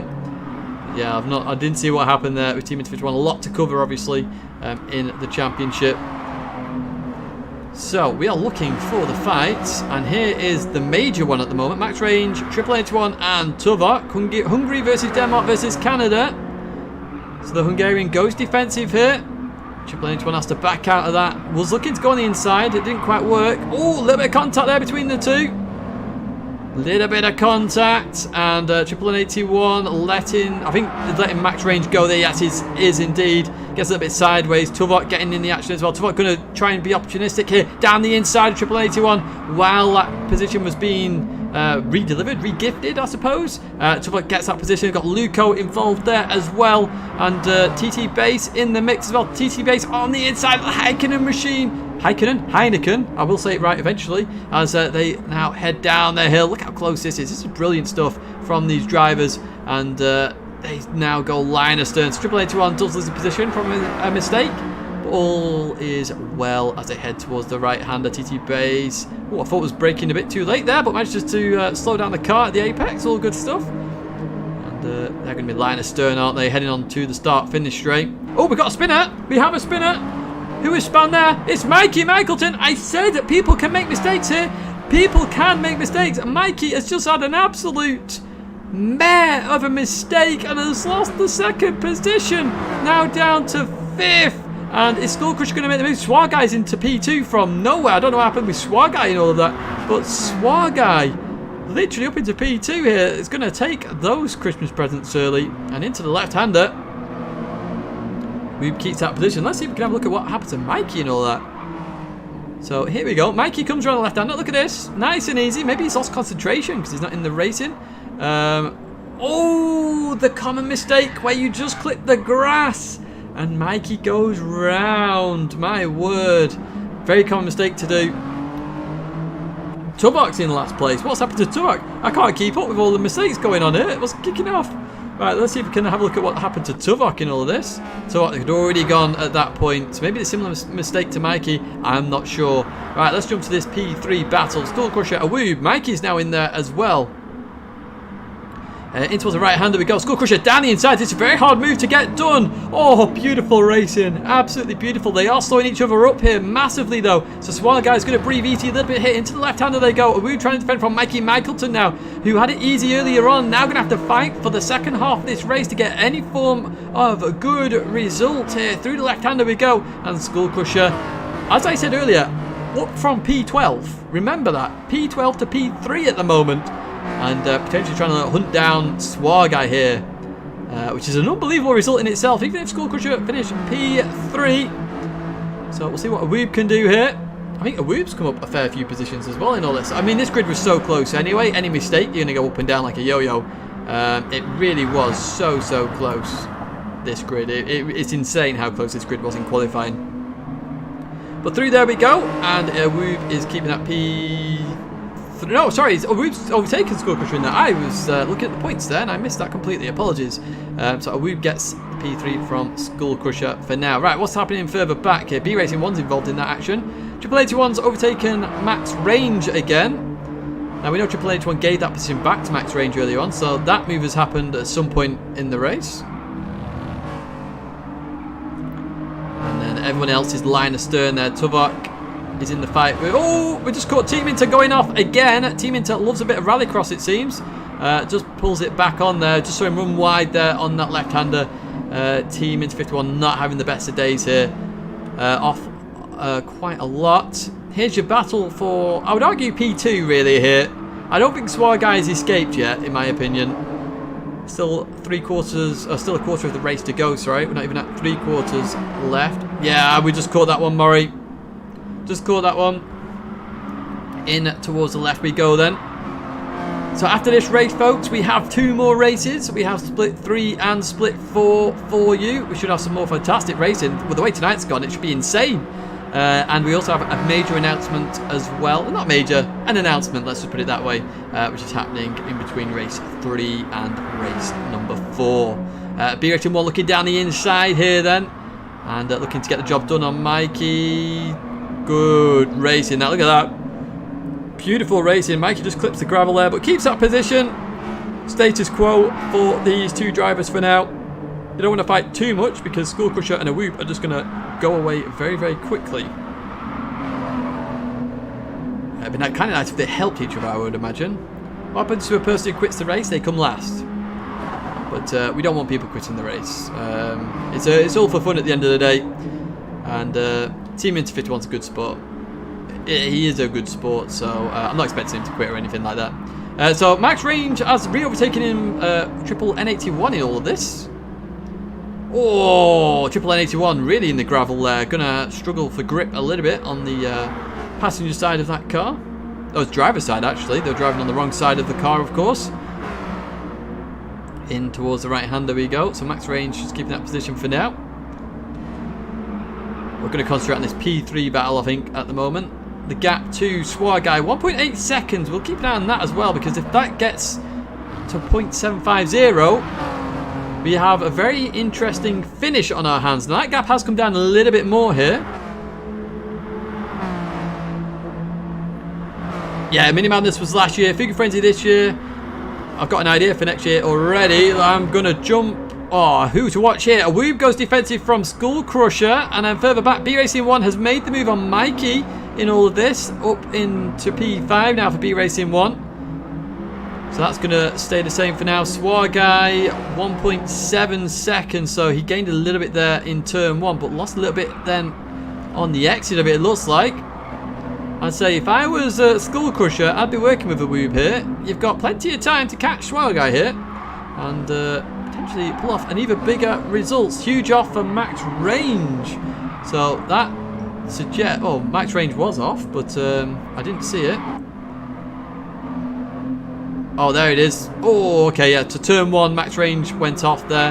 Just brings it back. And then Triple 81's going to go for a lovely little cut back here. Knowing there's dirt on the tyres of Max Range. To try and get that job done there. And beautiful move. Beautiful, beautiful move. Happy days for those drivers. They're still fighting them. And you just saw Raffro and Tuvok in the background. The team into a bit further back. TT Base, by the way, up to P8. It's good to see TT Base having a good race here. I think he had a bit of an off earlier on. But, you know, it's not the end of the world here. P8 for TT Base is good to see. Let's jump to P3 now. 1.4 seconds, that gap to Swar Guy. It's coming down very, very quickly. Skull Crusher with that penalty for that last corner cut. We have lap 17, 18, 19 and 20. 4 to go. Yes, I had to count them just to be sure. And that gap, I imagine, is going to come down even further here. So Swar Guy going to have to push a little bit to try and maintain that P2. Yeah, Mikey went from P2 to P6. He'll be kicking himself after that one. He really, really will be. Just to give you an idea of the championship while this race is going on. Give you an idea of what's kicking off there. So obviously we've had most of those runners in split 1. Now some of these haven't run, of course. You haven't seen Doc Brown tonight. Yeah, only your best. Is it 4 of 6 counts from memory? Yes, it is. Can't remember my own rules now. But now you're seeing some of the drivers in this one. Monte there down in P15. A big result for Monte this. Could put him up into the top 14. Maybe even in the top 10. Probably in the top 10 actually after this one. Skull Crusher's up there as well. So you can see some of the results here that could promote a few people in this championship. Let's now jump off the championship standings. They're your top 30 drivers. And let's now carry on with the race here. So a Woob has dropped Skull Crusher in all of this, and that gap to Swar Guy coming down. Not as much as last time, 1.3 seconds. The Swar Guy's put the foot down a little bit here. I mean, the gap from Monte to Swagai is huge, 11 seconds. Monte has had a superb race here, I've got to say. Monte will probably end up in the top 10 of the points after this one. I'd say I don't know much about that livery. You'll have to work that one out yourself. So Max Range has apparently had another big off here. So we're just going to watch this fight, and then we'll see if we can watch it on the replay as well. Max Range looking to try and keep that position. We're going to have to do it on his tyres, though, if he's been off. Heading towards this left-hander. Luco around the outside. Max Range goes too deep with that dirt on the tyres. Doesn't happen, though. Triple 81's in the mix now as well as they head through the left-hander. And Luco going to keep that position. Triple 81 trying to get a double pounce here. Is it going to work? It is just going to work there. Triple 81 up into that P10 position and goes defensive straight off the bat there, heading in towards this right hander. Let's see if we can see what happens with Max Range in this then. So, comes through that left hander. Oh yes, big off there. Big off. So heading towards the last corner, going to really struggle to do it properly. You can see that has no grip at all, and that brought Luco and Triple back into the mix. So here's the fight. So Swar guys put the pedal to the metal here. Look at that, it's up to 1.5 seconds. That gap has increased. Or Weaver's made a mistake. I'm not sure which one it is. So Swar guy is literally pulling away now. He needs to. We head on to the penultimate lap here in this split 2 race of round 4 at Fugu FrenZy. Let's see what happens towards the end of this race. We're going back to further back here, and this battle for P9. Luco, Triple 81, Max Range. They're extremely close here. Triple 81 in that slipstream of the Heineken machine, and looking to go around the outside for turn 1. Going to be very hard to do here as they head up the hill, and then it's downhill braking zone. Who's going to get this? A little bit of a tap there, but nothing major. In towards the left-hander. Oh, Max Range has just hit Triple 81 from behind. I'm sure Max Range will let him go there. Look at that, good sportsmanlike conduct. Made the mistake there. Let's Triple 81 go and carry on with the race. That's good sportsmanlike conduct. We all make mistakes, as I keep saying here. Max Range going to lose another position here to Tuvok. Tuvok carrying a recovery drive and a half here after some mistakes earlier on. Going around the outside of Max Range there. No, doesn't get a position actually. Max Range keeps it. That's interesting. You got the PS5 on pre-order. I wish I did. Every time it goes on pre-order, it's when I'm at work or I'm asleep. So yeah, it's not gone very well there. Although I'm not too worried, to be honest. There's not many exclusive games right off the bat. Now, let's go to this P2, P3, P4 sort of battle. Skull Crusher all over the back of Awoob here. Awoob has caught a little bit more up to Swagai again. Oh, Awoob's made a mistake on the last corner here. That's critical. That's huge. That is really, really huge. Skull Crusher going to have the momentum here on Awoob. And that's going to put Skull Crusher into P3 as we enter the final lap here in this split. And Skull Crusher takes the lead for now. Is Awoob going to try and go for the literal cutback straight off the mark? And he is indeed. Down the inside he goes. Skull Crusher doesn't keep that position, or does he? Gets more momentum out the corner. Oh, this is some brilliant racing from these two drivers. But Awoob's going to keep that position for now. And Awoob keeps P3. Lucky to do that on that last corner. Very, very treacherous. And through they go. Remember, the last corner, penalty on the last lap. You're going to get a 1-second penalty at the line. Very critical. That does not happen. As through the right-hander they go. Now, we did have this battle for P9. That's all calmed down a little bit here between Luco, Triple 81, Max Range, Tuvok's in there as well. But nothing changed there. We do have a battle further back, actually, as well. Team Into 51 and Raffo. So I think they've been battling for quite a while, to be honest with you. Let's jump to this P3 battle. We just saw Awoob getting all sorts of sideways there. Has a mistake in the right-hander, I think. In towards the left, there you go. Skull Crusher all over the back of Awoob. Oh, what was that? A bit of lag there from myself, I think, maybe. I don't know.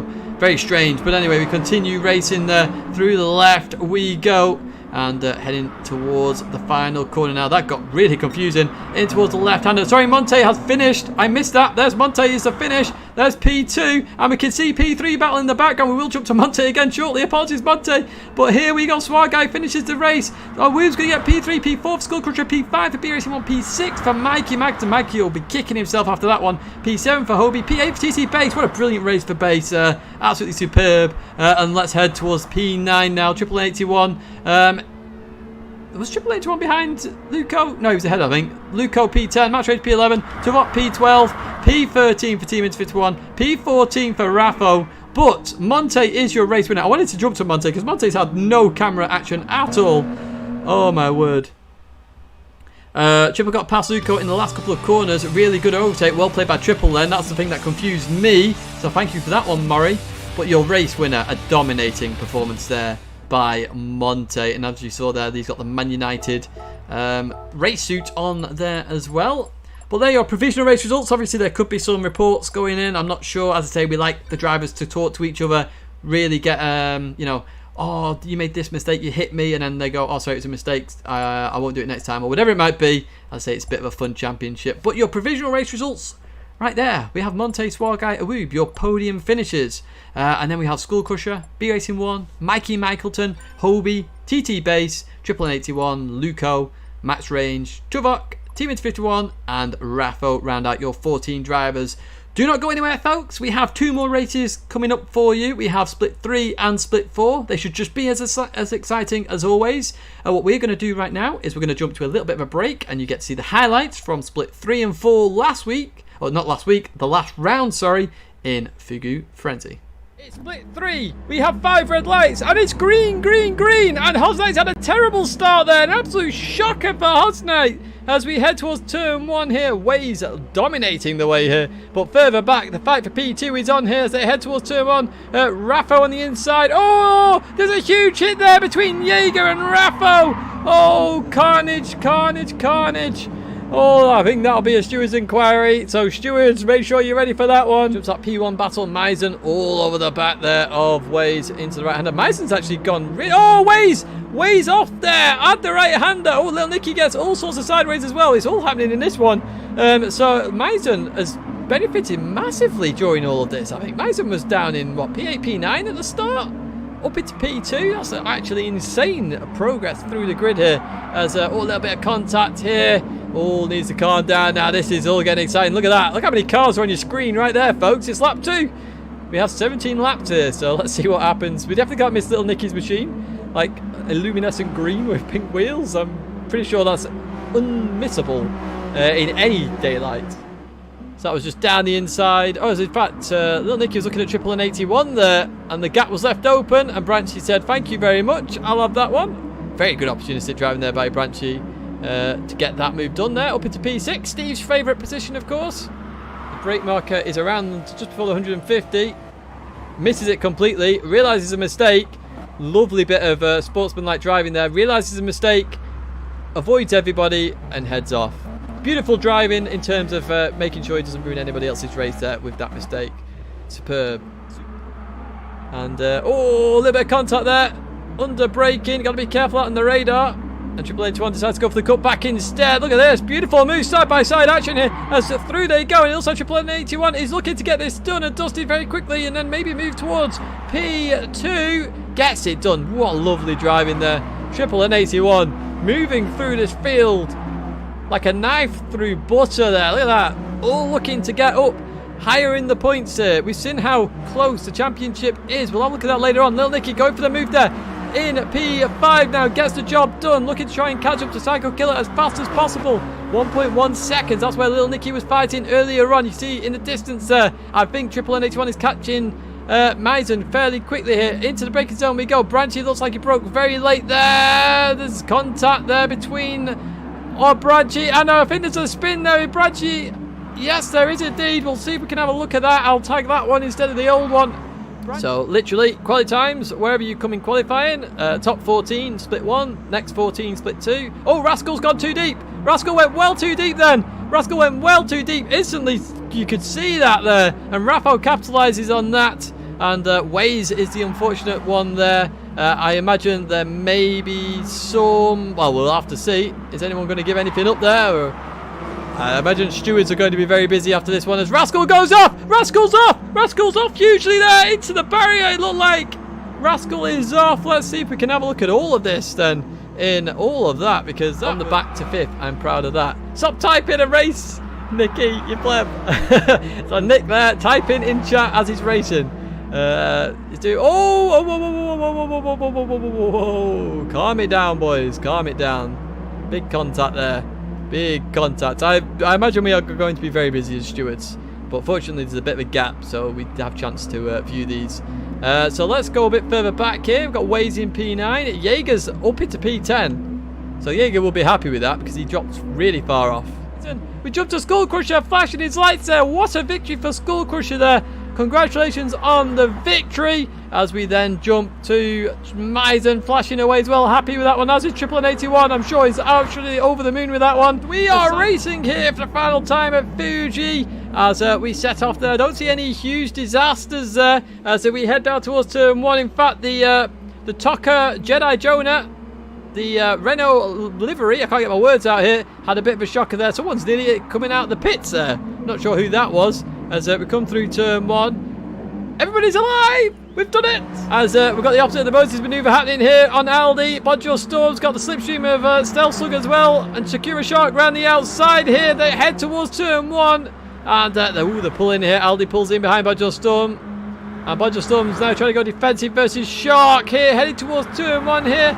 For the second time, first time at full speed. Bonjour Storm goes down the inside. No, goes defensive. And they all survive there. Further back, there's a little bit of argy-bargy as everyone now breaks themselves slightly. Oh, a little bit of contact there between Tommy and White Tiger. Now, Tommy was involved in a bit of a spin last time. Let's jump a bit further back. What's happening back here? White Tiger's going full drift mode there.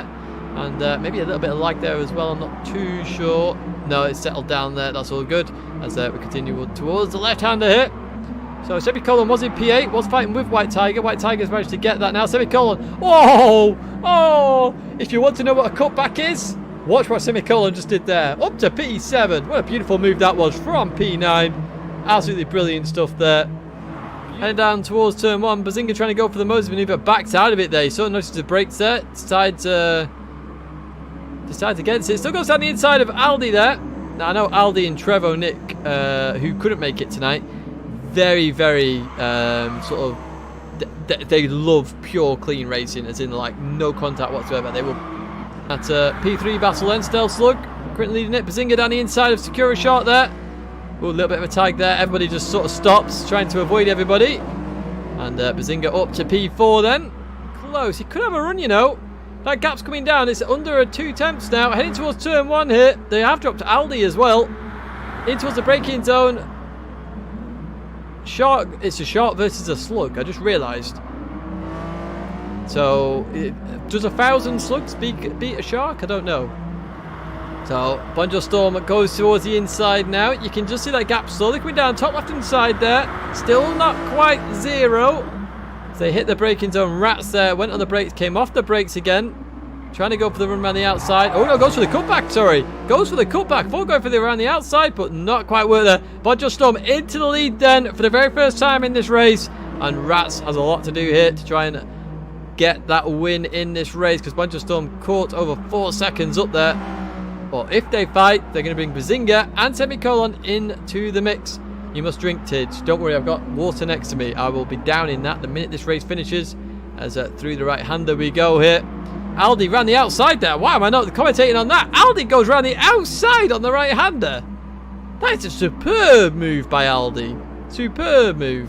But they're going to be 3 wide, 2 wide. They're going to be all sorts wide, heading towards turn 1. Here we go. 2 by 2 into turn 1. The Germans have it over the American and the British. Yes, we're not going to go there before anybody even mentions anything. Yeah. Now, basically, Bonjour Storm weaving away, flashing away here.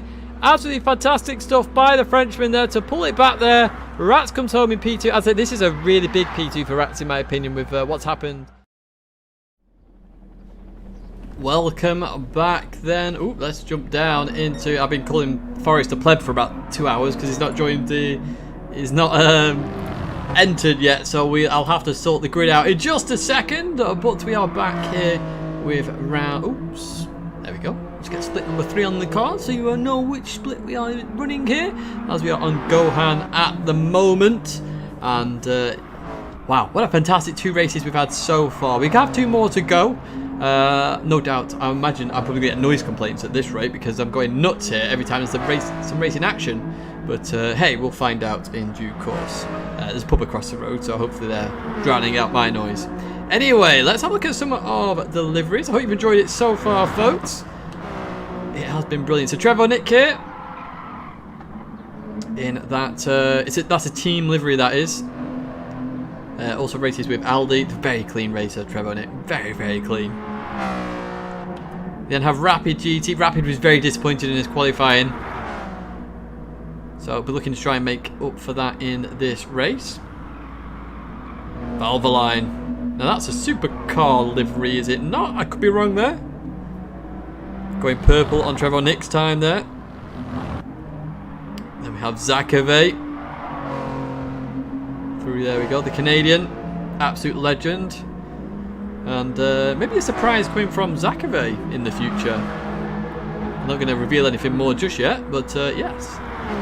Let's jump to Hansa, who is in the Jomas Mobile. I forgot about this. This is the Jomas Mobile. It's the Baguette Mobile. It's a dedication or a livery dedicated to Jomas. Now we know Jomas has won the championship. We have a livery for him. Jerry's on there as well. What does it say on the back?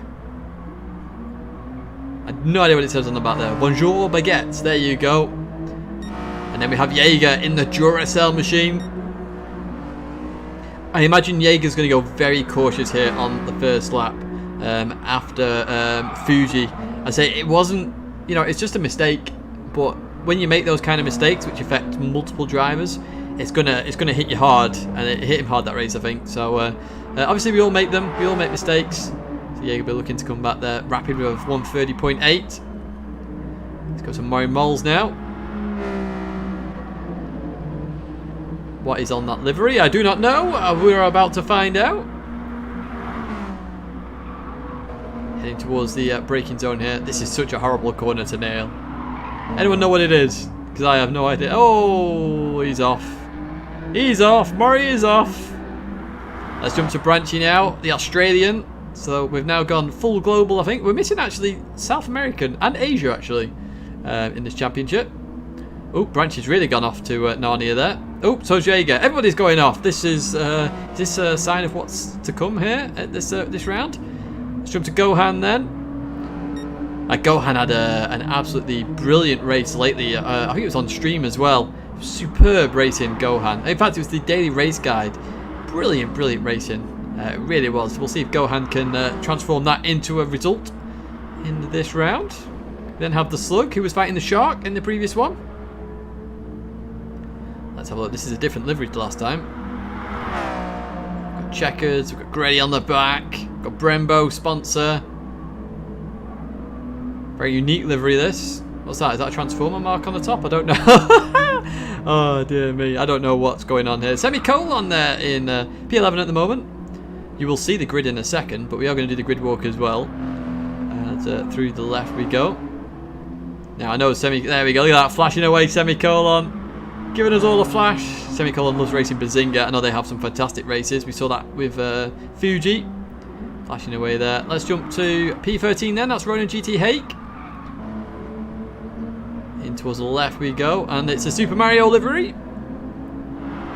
But we do have a livery competition. Hake flashing away as well. They're listening to the stream here. Listening to the stream. Should tell them some duff information during the race, shouldn't I? If you pit now, you'll gain 4,000 seconds. No, I won't do that. And then we have White Tiger there. Currently P14. Not P14 in terms of the race, though. There is one livery we have missed. We will jump to it because it's our more common livery throughout. It's the Pampers machine right there for you. So what I am going to do, because Forrest the Pleb didn't enter in time, is I'm going to just set the grid. So I won't be a second here. And change grid order. Forrest is starting up here. So... just making sure it's all good, singing away. Right, okay, we are, jobs are good, and, wait, hang on, was that everybody? Yes, that was everybody. Right, coolio. We are game on then, folks. We are game on, so you know who's in this one. You know who's qualified where, just because you've just seen it. So who do you predict is going to win this one? We are going to start the race in just a moment. In fact, I will warn the drivers, we are starting soon. Kick off another 20 laps here at Sardinia B. Yeah, it is, Luco. Very tricky, very tricky. I think a lot of this circuit is tricky, though, to be honest with you.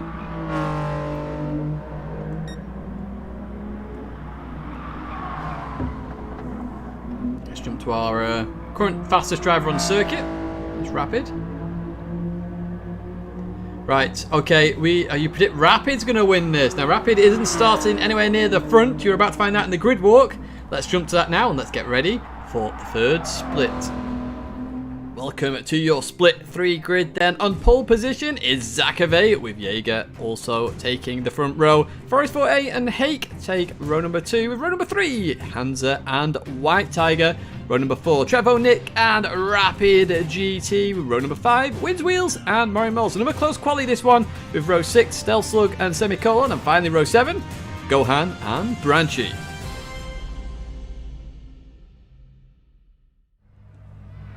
Here we go then. It is time for split 3.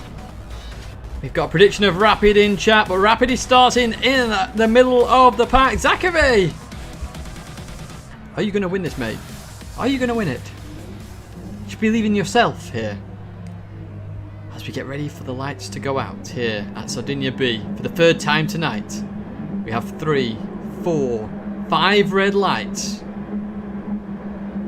And we are racing here. Zachari's had a terrible start there. Forrest has had an absolute stormer there. Look at this. Forrest down the inside straight off the bat. Jaeger's pushing Hake towards the right side of the circuit. They're 4 wide heading towards turn 1. This isn't going to end well. But Forrest up into P1 there. Gets the job done. Jaeger and Hake. Oh, they're 3 wide still. Oh, and they pull it back in there. Jobs are good. But Forrest 4A gets an astonishing start and leads here in the Pampers machine as everybody's just trying to sort themselves out for this left-hander now.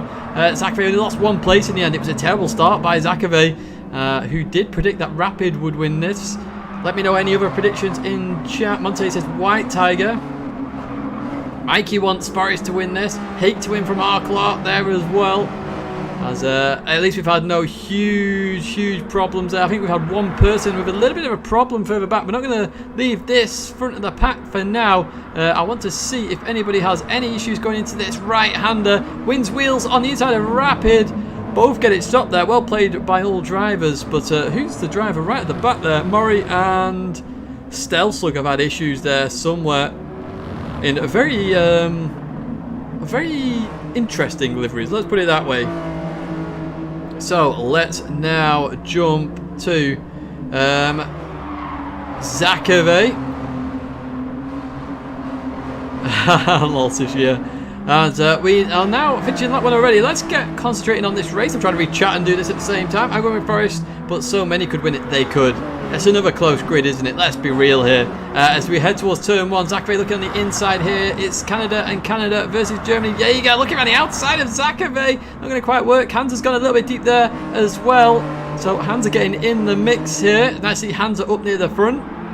As through the left we go. I do like the pink livery of Zakave, I've got to say. It's a very classy livery, let's put it that way. As we come through left-hander. Remember, if you're just tuning in, folks, there is a competition for the livery.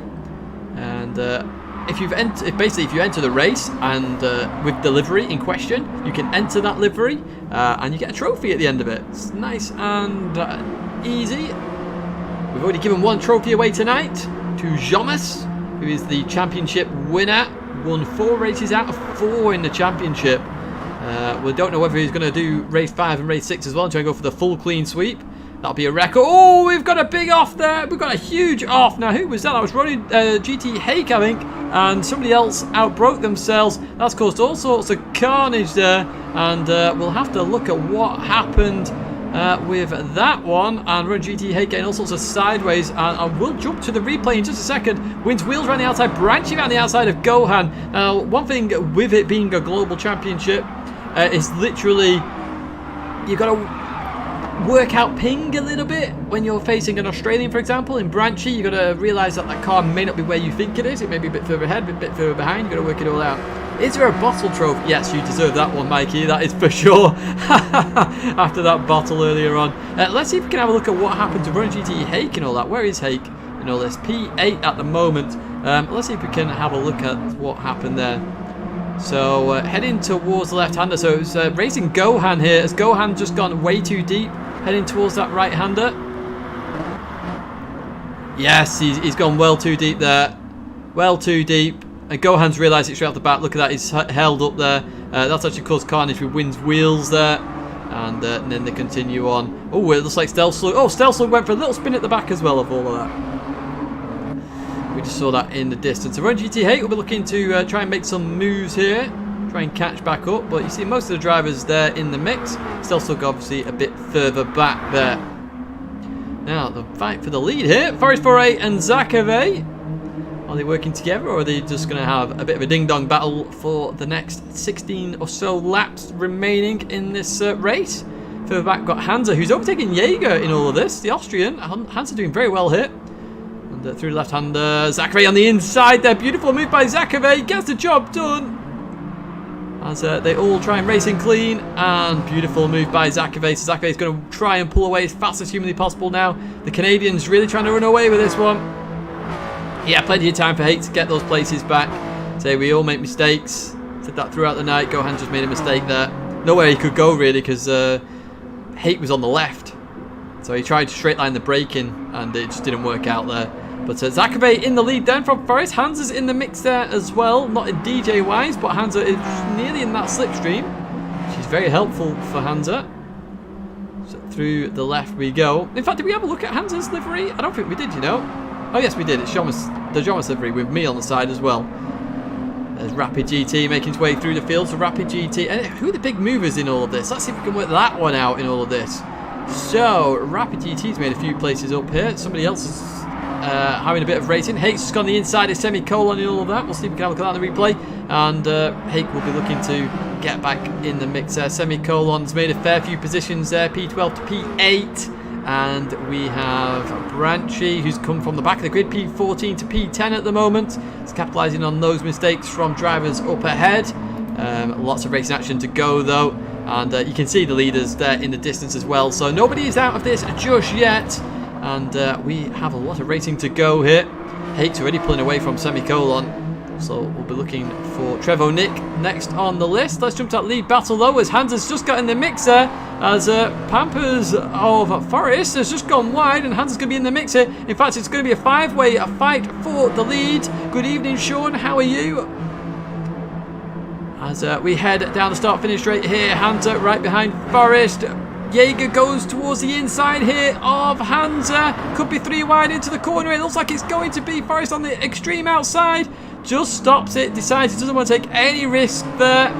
And Rapid now trying to go on the outside. A bit of a sandwich there. Going to be hard to make that work. Somehow gets it done there. Rapid, two positions, one corner. I won't get one free there for Rapid. In towards the left, there you go. Rapid up to P3. I think Rapid is our biggest mover at the moment. And Zakave will be pulling a bit of a gap here now. So Forest dropping down the order after that fantastic start. Runs a little bit wide there. We're going to have a bit of momentum off the corner though. And we'll see if Forest goes for a move there on Rapid GT. Not quite there. You see Zakave in the distance. So 6 drivers all within chance of winning. I would say Hate's in there as well at the moment. In towards the braking zone. Jaeger looks. Not quite going to work out there. And pulls back in for now. Trevor Nick looking to try and capitalise on Jaeger. Trying to throw a dummy on Forest Foray. Has it worked out? Trevor Nick round the outside. Beautiful move. Beautiful move indeed. As we then head towards the left-hander. And all golden for now for these drivers. Zakave in the distance here. 2.7 seconds, can breathe very easy at the moment. About to start lap number 6. Lunchbox cheering Trev on. It's a brilliant move by Trev, wasn't it? It really was. Let's jump back to Trev on it here. He's going to be under all sorts of pressure from Jaeger. And there's Hake in the distance as well. So Hake recovering very quickly here. Heading towards the left-hander of turn 1. Once again, Jaeger down the inside here. Not going to quite work out there. Pulls out of it in that Duracell machine. And then we've got Hake just clips the gravel. Hake is on a mission here. Zakave's got the fastest lap though. 1:31.009. Very much Blake killing the first place at the moment. Has fantastic pace here. I think it's all on for this P2 though. Lots of people in the mix for this P2. Anyone can make a mistake. Look at that mini-map. If I could zoom in on that mini-map I would, because there's just a line of arrows just following each other like a snake. You can see that there. Look, P2, 3, 4, 5, 6, 7, 8. They're all there. One mistake, you're going to the back of the field. And that easily could happen here. Let's jump to that P2 then. Hansa, Rapid, Forest. Through there they go, surviving it for now. Forest all over the back of Rapid here, looking down the inside here of the left-hander, pulls out of it again there. Rapid gets a brilliant run on Hansa there. Look at this for a move and a half here. And in towards the left-hander, Hansa keeps it for now. Telemetric, you legend. No message really, just for the Jaffa Cake pot. Thank you so much, mate. Very much appreciated. I had a Jaffa Cake milkshake tonight, actually, believe it or not. Oh, let's jump back to the racing briefly. Hansa's just ran wide here. That's going to give an opportunity to Rapid and Forest here. As you see, Hake further back, having a move on the Duracell machine of Jaeger as well. They continue on down towards turn 1. Rapid's obviously going to go for a move down the inside here. Hansa's got dirt on his tyres. Forest going to try and follow suit here. Try and keep that momentum going. Up into P3 then for Forest. Up into P2 for Rapid. And P6 there for Runner GT Hake, who is getting right back in the thick of the action now, is Hake, after that earlier incident with Gohan. As I say, we all make mistakes. Gohan waited up there, and we continue on. Now, let's have a look further back. Who are the ones that have lost out here? We've got Stealth Slug and Branchy. They've both lost out during all of this.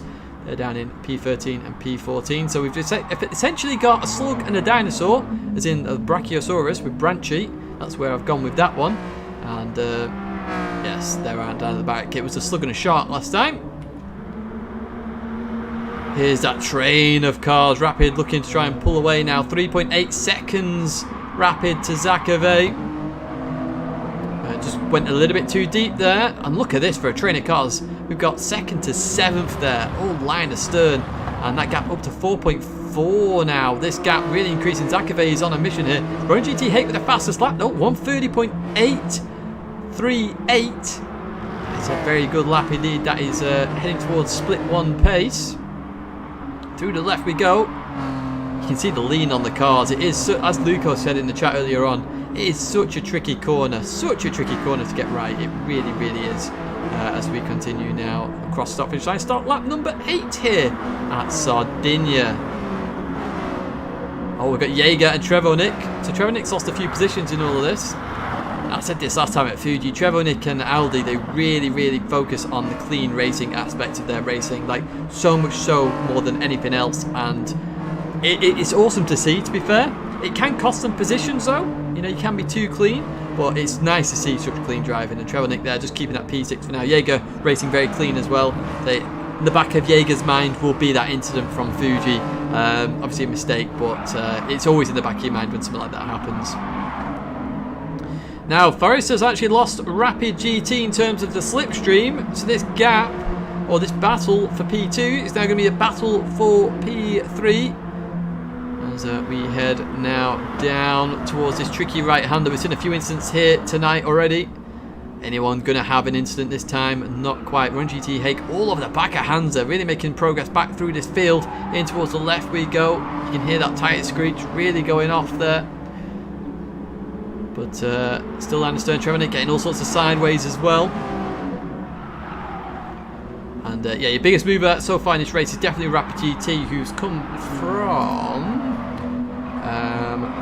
what position is that? P7, I think that is. Let's have a look. P8, sorry, P8. Up into P number 2. And it's pulling away there. Right, Run GT Hake, here we go. All over the back of Hansa here. Looks to the inside. Looking to get the job done. Going to be out the slipstream though. Into the braking zone. Gets the car, stops. Hits the apex. Beautiful move. Hake up into P number 4 now. Forest his next target. Now what's the gap to lead? The lead gap is coming down. It was 4.4. It's down to 3.6 now. Rapid with a 130.5. Wow. Now Rapid said he was doing low 30s in practice and he just absolutely fluffed qualifying up completely. Well, he's showing that pace right now. He's really showing that pace. So we'll see what else he can do here. There could be a fight later on once again for the lead. Is Rapid going to catch Zakave? Let's get that in chat. Who's going to win this race? That is another question as well. Now, Hake is on a mission. So, I don't know. You know, Rapid is on fire at the moment. I suppose Rapid's probably the one to watch here. Hake is as well. Hake's come through this field from dropping down, what was it, P9, P10? Back up to P number 4. Through the left-hander. And we're going to hit the last corner now. Forest doesn't have any slipstream here, so I'm expecting Hake to just fly past in that Super Mario machine on the Pampers. Let's see what happens here. As we head towards start-finish line. Is there any improvement on faster slaps? Not so far. Yes, Hake, there you go. Hake's just improved on the faster slap here now. Heading down towards turn number 1. Hake down the inside. That's another position there. Job done. So Hake up into P3. Oh, just too deep. I said job done. I spoke too soon. Commentator's curse. Hake loses that. Going to have to do it all over again. I'm just going to have a sip of water here. My throat is not going to last.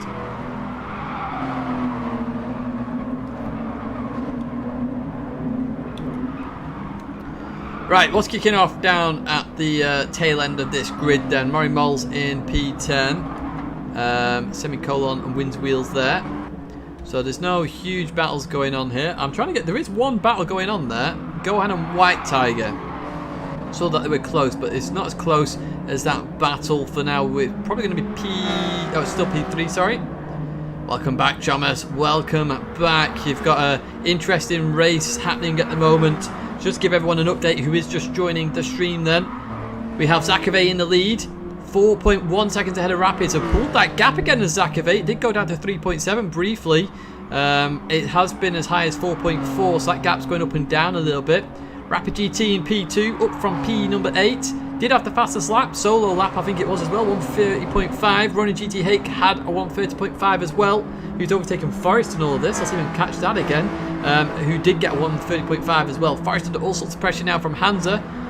Forest had a cracking start to the race, ended up in P1 initially, just lost out a little bit during the race. Hansa on the inside now of Forest 4A in towards our left-hander. Job done there, nice and easy for Hansa. Well executed. Overtake there, Trevor Nick looking to get in the mix as well as they come through this left-hander. So that's what's happened so far. We've had a few incidents in terms of spins and crashes. No major ones. The most major one was probably Ronin GT Hake and Gohan. That was the sharp right-hander on the hill incident. Gohan just broke himself and waited up. So Hake's on a bit of a comeback as well. Teach me to replace Crofty's F1 commentator, and that would be brilliant, although I'd much prefer to do British Touring Cars or British GT or something like that personally. As we head now towards the right-hander. And, oh my word, that is one heck of a move by Forest, or one heck of an attempt anyway, into the right-hander. It was like a weird cutback. Tries to get it done. Not quite done here. Hansa's going to take that position, and Trevor Nick, very opportunistic driving, gets P5, about to get P4. He gets the bug off it here. Buy one, get one free. Trevor Nick up into P4.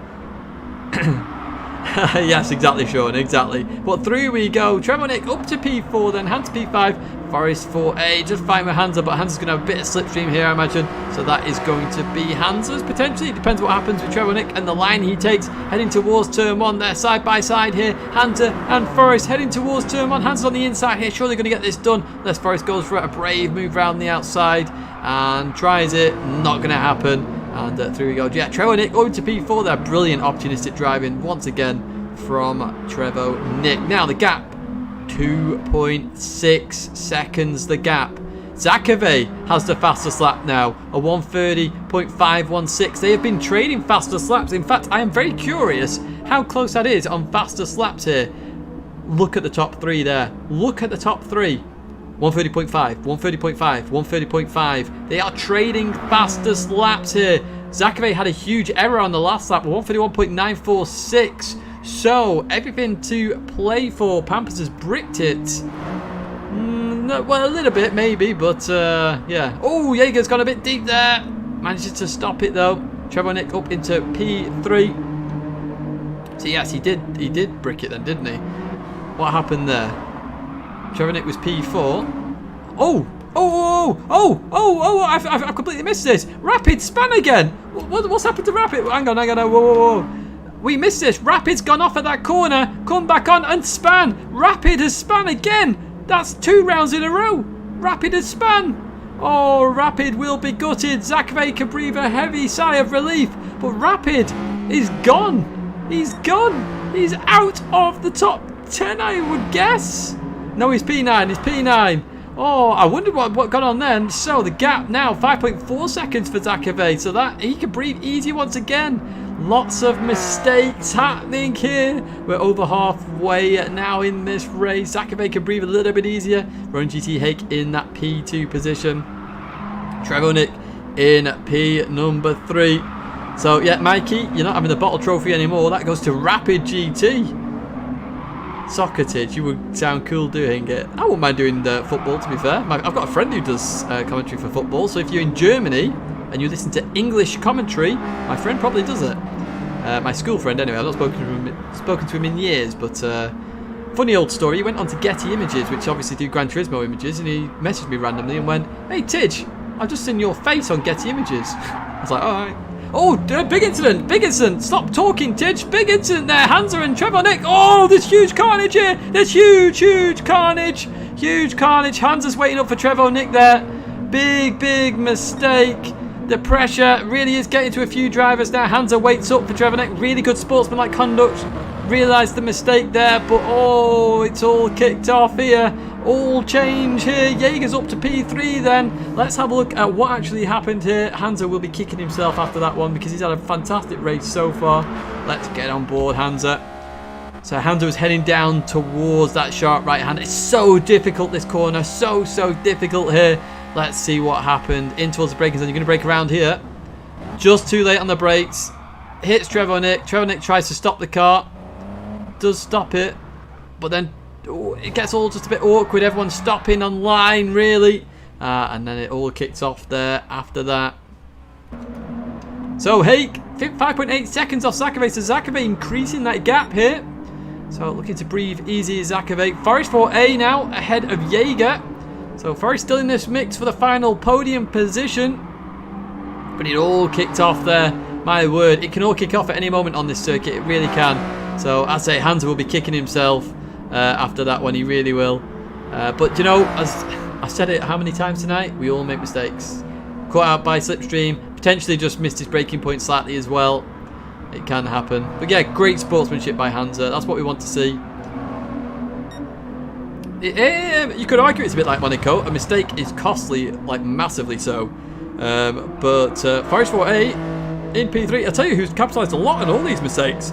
Semicolon has capitalised a huge amount here. Rapid back up to P6 after all of this. Wins Wheels P7. Excuse me.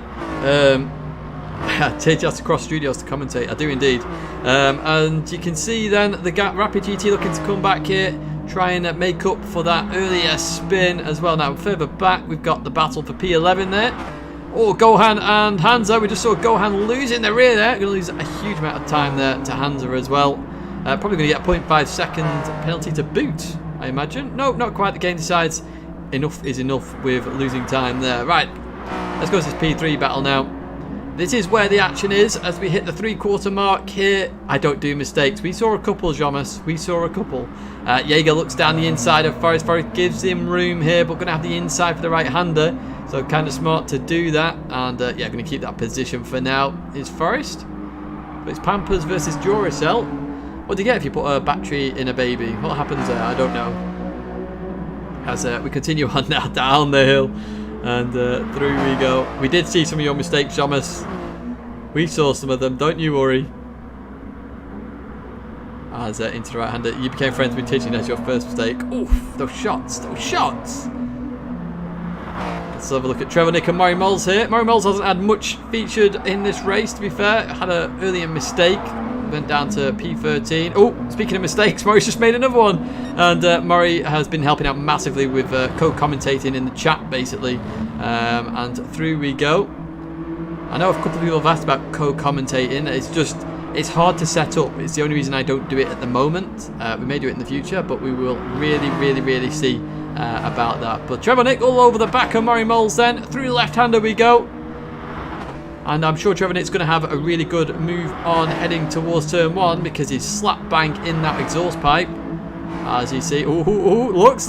Murray decides you're not having it. I think they may have tapped each other there as well. So not going to have the overrun that he wants is Trevor Nick. Down towards turn 1 here. And Murray Moles is defending. Trevor Nick looks to try and get a cutback potentially. Not going to work out. Murray Moles keeps that position for now. Interesting fight going on here. P3 battle. That's still Forest 4A and Jaeger. Very close to their fastest lap there, Forest there. 0.065. It's always good when you see that. When you're very close to your fastest lap, means you're still doing something right in the race. Gap between Zakave and Hake is still increasing there. So Zakave really looking to get this win on the boards there. Or board. There's Forest and Jaeger. And we are going to jump back to Moles and Trevor Nick here.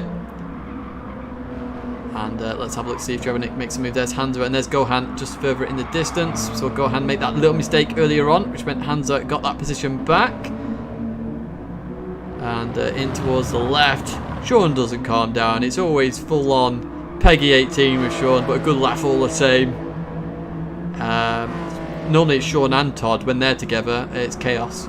But through the left we go. And then we've got one more left again.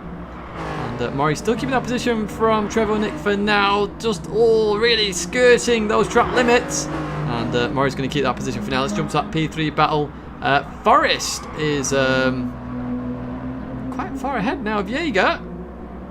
Just in the slipstream is Jaeger. As through the left. Yeah, where is Todd? I have no idea where Todd is.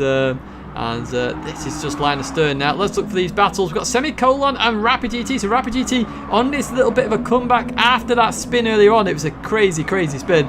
We've seen two people make that mistake there now. Max Range did it as well. Rapid Danny inside of Semicolon. I think Semicolon just gave that one up a little bit. Maybe just trying to play it smart here. Don't lose too much time to Rapid. Maybe Rapid can pull you along towards the pack in front. I don't know. Rapid obviously very quick here. 130.5 in terms of fastest lap. In towards the braking zone we go. You can already see that gap increasing already with Semicolon and Rapid GT. Rapid eyes certainly set on the battle ahead for P3 with Forest 4A and Jaeger. A Rapid Semicolon, exactly. Good evening, Flat Pick Slim. It's very hard to say that sometimes. I hope you're having a good evening. Hopefully this will make it even better. Let's have a look further back. Oh, we just jumped to Wins Wheels, who's gone completely off here and comes back on the circuit. Oh, a little bit dangerous that in the Tolbarone machine. And White Tiger looking to get the move done. Wins Wheels stays to the right. White Tiger's going to get that position now. Wins Wheels going to have all sorts of dirt on his tyres as well. So White Tiger going to go up to P7 here. Look at that huge time loss there for Wins Wheels. Well, potentially not going to go up here, but Wins Wheels got dirt on his tyres. Will he make the corner is the question. Struggles, but does make it. Does make it in the end. So White Tiger got a lot of potential there to get up into P number 7. Let's jump further back here. I think there's a battle. Yes, three-way battle here for that P9 position. Murray Moles, Trevor Nick, and Hansa. So Hansa will be kicking himself here, just with that mistake. Really will be kicking himself. Let's have a look at this gap between Rapid and Jaeger. So that's 3.5 seconds. It's a lot to catch in 2.5 laps. It really is, but you never know what can happen in this race. We've seen all sorts happen here. I mean, Rapid technically bottled it, very much so, because he was solidly in P2, and then that's just disappeared out of the window. I am the English Frankie Boyle. I do like Frankie Boyle in the grand scheme of it. As through the left, Rapid goes, and that gap is coming down. I'm not sure it's coming down quick enough to really frighten Jaeger and Forest. And Forest has actually broken away there from Jaeger. And Juan, oh, you legend, thank you so much, my friend. About to run out of battery, but thanks, Tidge. Really entertaining stream. I'm glad you've enjoyed it, my friend. Sorry the alerts don't come up on the commentary side of it. Just keep it nice and clean. But thank you so much, my friend. Very much appreciated. I just got it in my ear now. Obviously, it'll be in the chat forever and a day. So thank you so much. P3 battle, yep, that has definitely stopped now. And I'm not sure whether Forest is catching Hake in all of this, but we're on the penultimate lap now, so I'm not sure. I'm not sure it's going to be enough to catch Hake if he can. So where's White Tiger gone in all this? What have I? White Tiger's had an off somewhere here, so apologies for missing this one. It's now a 4-way fight for P8 in terms of this. Oh, Lunchbox, you legend. Thank you so much as well, my friends. Very much appreciated. I'm assuming that means that's a sign you're enjoying it. Now, actually, I've got a surprise for you folks. in. Oh, White Tiger just loses the rear insect. I'll talk about the surprise in just a second.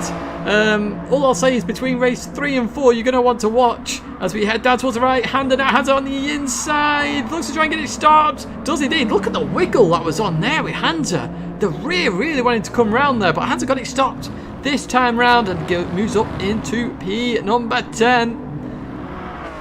Right, where the battles, everyone's spread out a little bit now. This is the main battle here. Murray Moles, Trevo, Nick.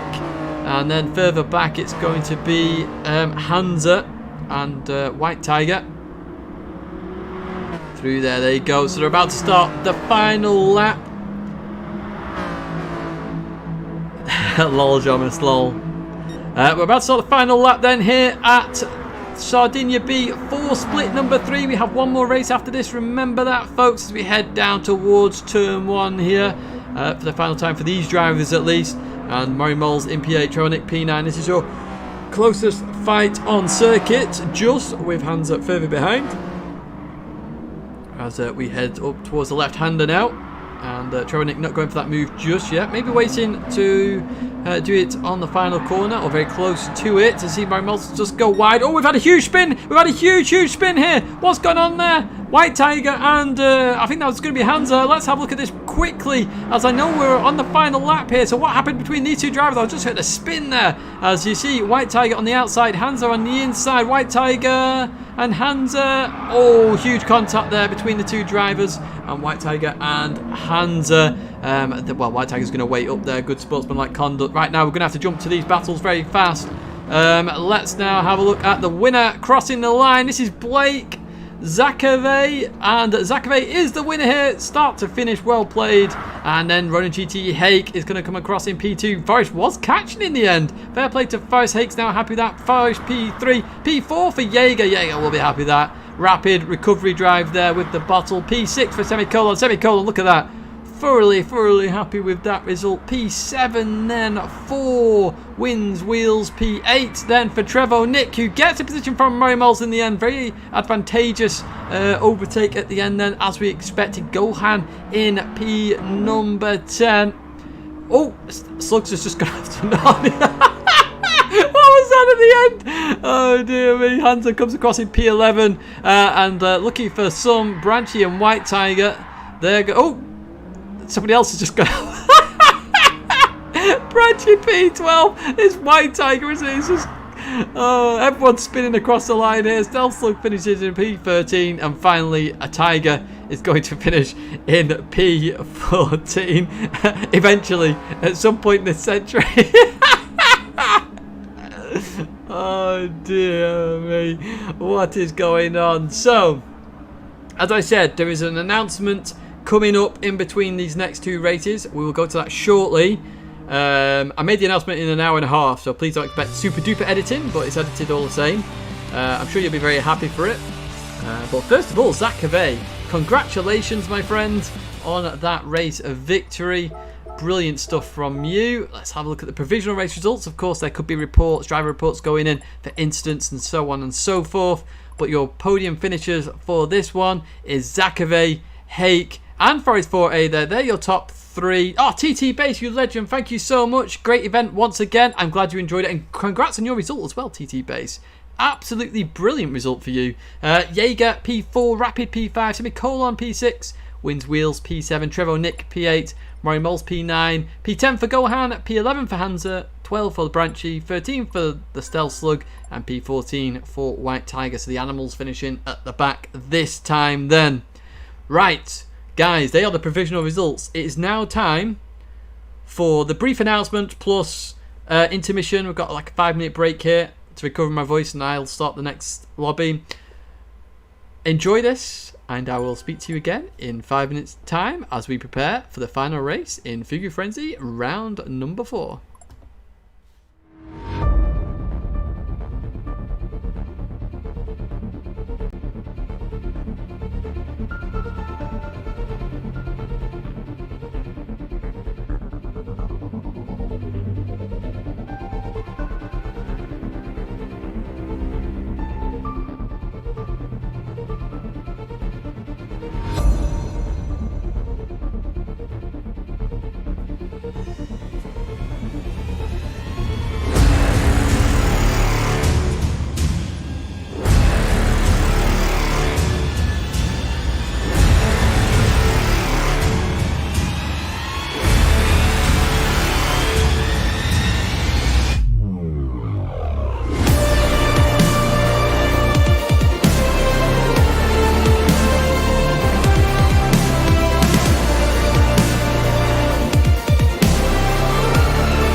as friends. Do it again, do it again, do it again.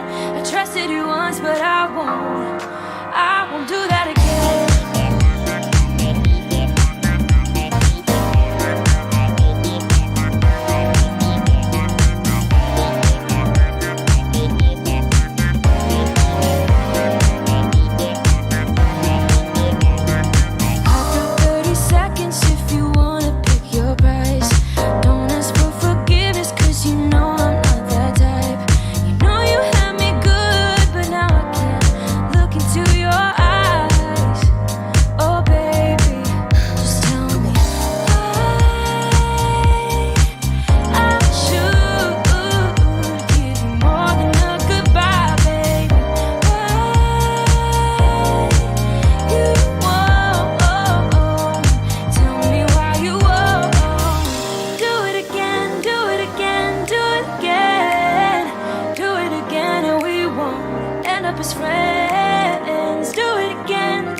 Welcome back then for split number 4 here, round number 4, split number 4. We have had a dropout during all of this, so I think we're only going to have 13 drivers for this one. We're just waiting for everybody to join. We are slightly early in terms of when it was planned for split 4, but we normally race through these all the same.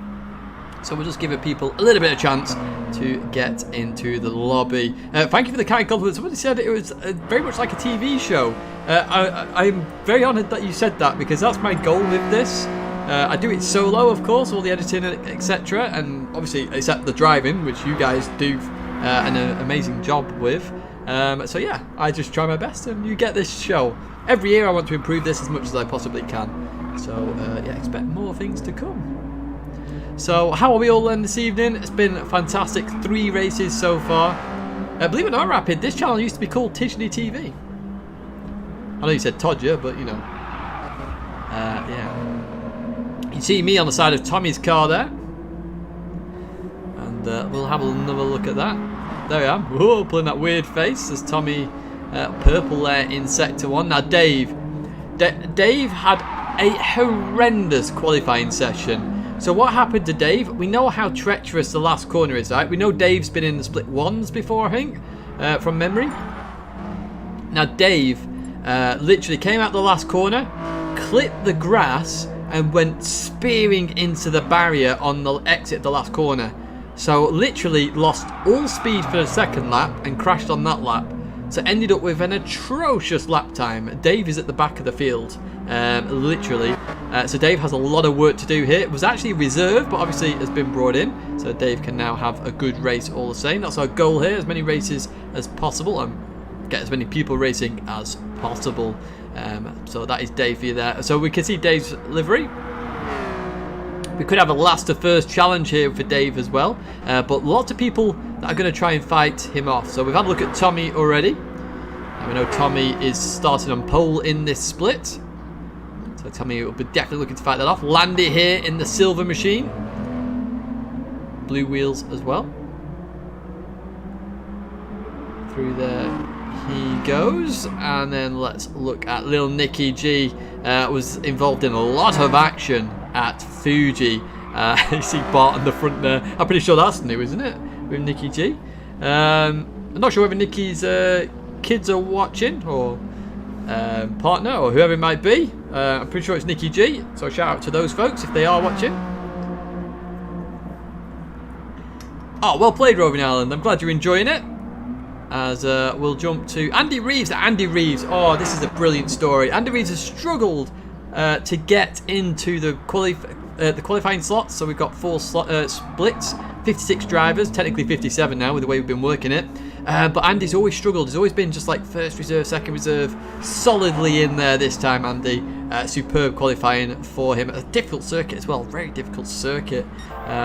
Got the Shark here, was involved in a battle with the Stealth Slug at the previous round. So I'll be looking to get a good result here as well. Have a good night, Kieran. Thanks for the fantastic racing you provided earlier on. Can we take the result from before the punt, please? This is live. This is very much live. Chalky.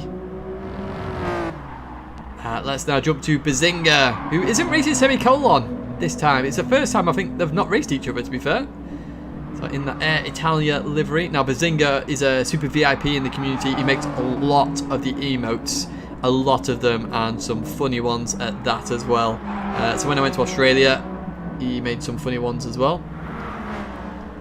Let's now have a look at Falconers. So we're going global here. We've got America, New Zealand and Australia, as well as the European folks. It's good to see. I say we're missing a South American, and we're missing somebody from Asia, and that would be truly global. So through there we go. So I think Falconer said this was a Toyota livery. Let me just double check. Falconers did tag me in something, and I will make sure I read it. A copy of a Toyota car parked at a garage around the corner from me. Real Race Academy. I have the phone number. If this is the one to call on. Okie dokie. So there's Falconer's livery explained. Magic's here then. Let's go to the Australian.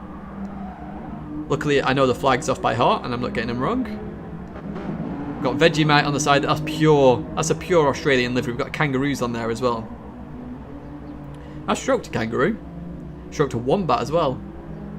Yeah, we're here. We got some mates here tonight. Because Marcus James, if you can take.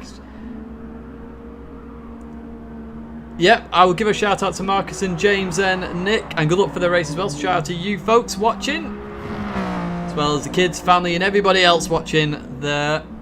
Let's jump to Spider then in P10.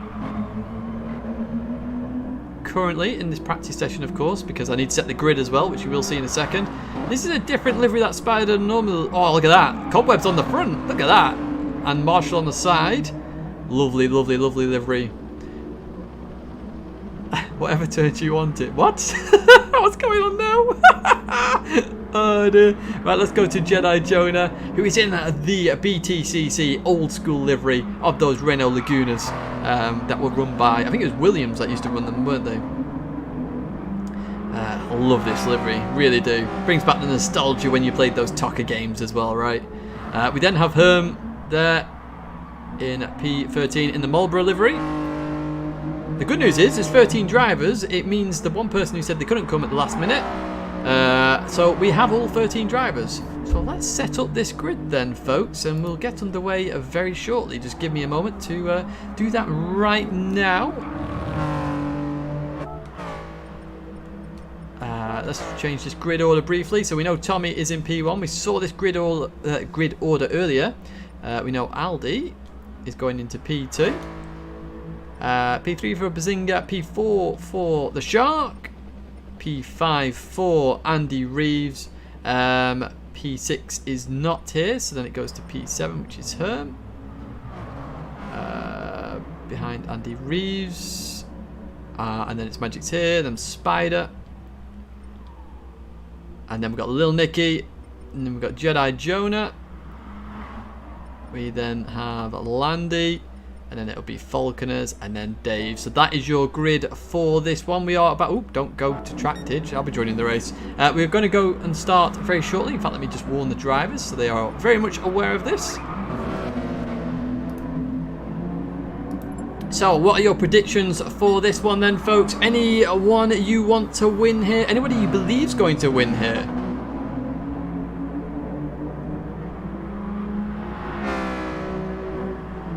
You know, Blake in the last one said Rapid was going to win, and Blake himself won, which was brilliant stuff. Good evening, Blake. How are you? Have a good evening, mate. And enjoy the show, which is about to happen. Right, I think without further ado, let's get on with this race then. Let's see what's going to happen in this final race of the evening in Fugu FrenZy. Let's jump to that grid walk first of all, and then we'll kick off. Welcome to your split 4 grid then. On pole position, it's Tommy with Aldi in second place there. Row number 2, Bazinga and the Sakura Shark. Row number 3, Andy Reeves and Waze. Good qualifying from Andy there, getting well in this 4th split. Herm and Magic Tier, 7th and 8th. And on row number 5, we have Spider and Lil Nicky. Row number 6 there, Jedi Jonah and Landy. Row number 7, Calabrian and Falconers. Finally, row number 8, Gowdy, all on his Todd there. That is your split 4 grid. Here we are then with the final here. Let's get ready for the racing. Are we ready? Are we ready? We have 2 lights. We have 3 lights. We have 4 lights. We have 5 lights here. And we are racing. And it looks like everybody's had a clean start here. Let's have a look then. Tommy leading the way, but Aldi's alongside. And Bazinga's looking to get down the inside as well. It's going to be 3 wide heading towards the turn 1 for the very first time here. Bazinga on the inside. Bazinga looking to get it done. A little bit of contact here. Into the first corner we go. And looks like jobs are good. Through they go. Aldi taking P1 then. Bazinga P2. And they're going to get line astern then for the left-hander. As we continue on then. So Dave in the background already up to P10. We have had an incident further back actually. Oh, wrong button there, Tidge. I do want to have a look at what incident we had later on though. Apologies for that little cut there. As little Nicky down the inside of Spider there. We just catch the end of that. Through they go. And we continue on. Now Andy Reeves on the outside of Spider. And looking to make a few moves here. Aldi looking to defend from Bazinga. Sakura Shark in there as well. In towards the right-hander we go. Bazinga trying to go around the outside. Very hard to do at this corner. Gets it done. Sakura Shark trying to get involved as well. Tommy's dropped from 1st to 4th in all this. Jedi Jonah's gone ultra sideways there. Little Nicky's about to get involved in this as well. As into the left they go. And it's going to be a 5-way fight for this lead here. Bazinga leading it at the moment. But everything to play for these drivers. Andy Reeves in P6. I say Andy was over the moon with his qualifying there. But we'll have a look in a second as it looks like we've got sideways or side-by-side action between Shark and Tommy. And it's going to be all sorts of side-by-side action heading towards turn 1 here. It's going to have slipstream and a 3-wide moment, I'm sure, here for these drivers. Let's see what happens. Bazinga staying to the inside here. Aldi looking to the right-hand side, heading down towards turn 1 here. Everybody else stays line astern. Bazinga on the inside. Gets it stopped, gets it sorted. Aldi clips the gravel a little bit here. All sorts happening side by side. Still through the left hander they go. Everyone looking to pounce and make a position here, there, and everywhere. Bazinga still on the inside here. Shark looking as well on the inside of Aldi. Into the left hander they go. Little Nicky's had a move on Tommy. Little Nicky up to P4 here. Bazinga still leading this pack. Oh my word, brilliant action from all 5 of these drivers. Into the right hander they go. Bazinga keeping that position for now. So the main mover there was Little Nicky from P5 to P4. Tommy dropping down there. They just clipped the gravel there as they continue on out of the corner. And through we go in towards the right hander. And we just stop right there. And in we go. Lovely driving. Oh, Shark's just gone off there. Just gone off. That was unfortunate. In towards the left-hander we go. And Bazinga is just keeping that position for now. And did the Shark stay on? He did indeed. Wow, look at that. That's fair play from the drivers. Through we go, and we head towards the last corner here for the second time. Bazinga looking to try and break the gap. Not going to quite happen at the moment. Little Nicky up into P3 then with the crowd supporting him. Back at home, we'll see what happens there. Aldi looks to the right-hander, and this is very frantic racing at the moment. And we continue on towards turn number 1. It's all getting very close, isn't it? This very, very close. As we've not even had a look at the start about what happened and who is at the back at the moment. Remember Dave. Oh, I've nearly forgot about Dave. P13 to P6 at the moment is Dave. Dave's going to get in the mix as well. Little Nicky's up into P2. Sideways action there. Full drifting happening here as they head towards the left-hander here. Little Nicky's like, oh, a little bit of a punt there from behind, I think. This manages to stop the car, though, does Little Nicky. And that was Tommy up the back of Little Nicky there.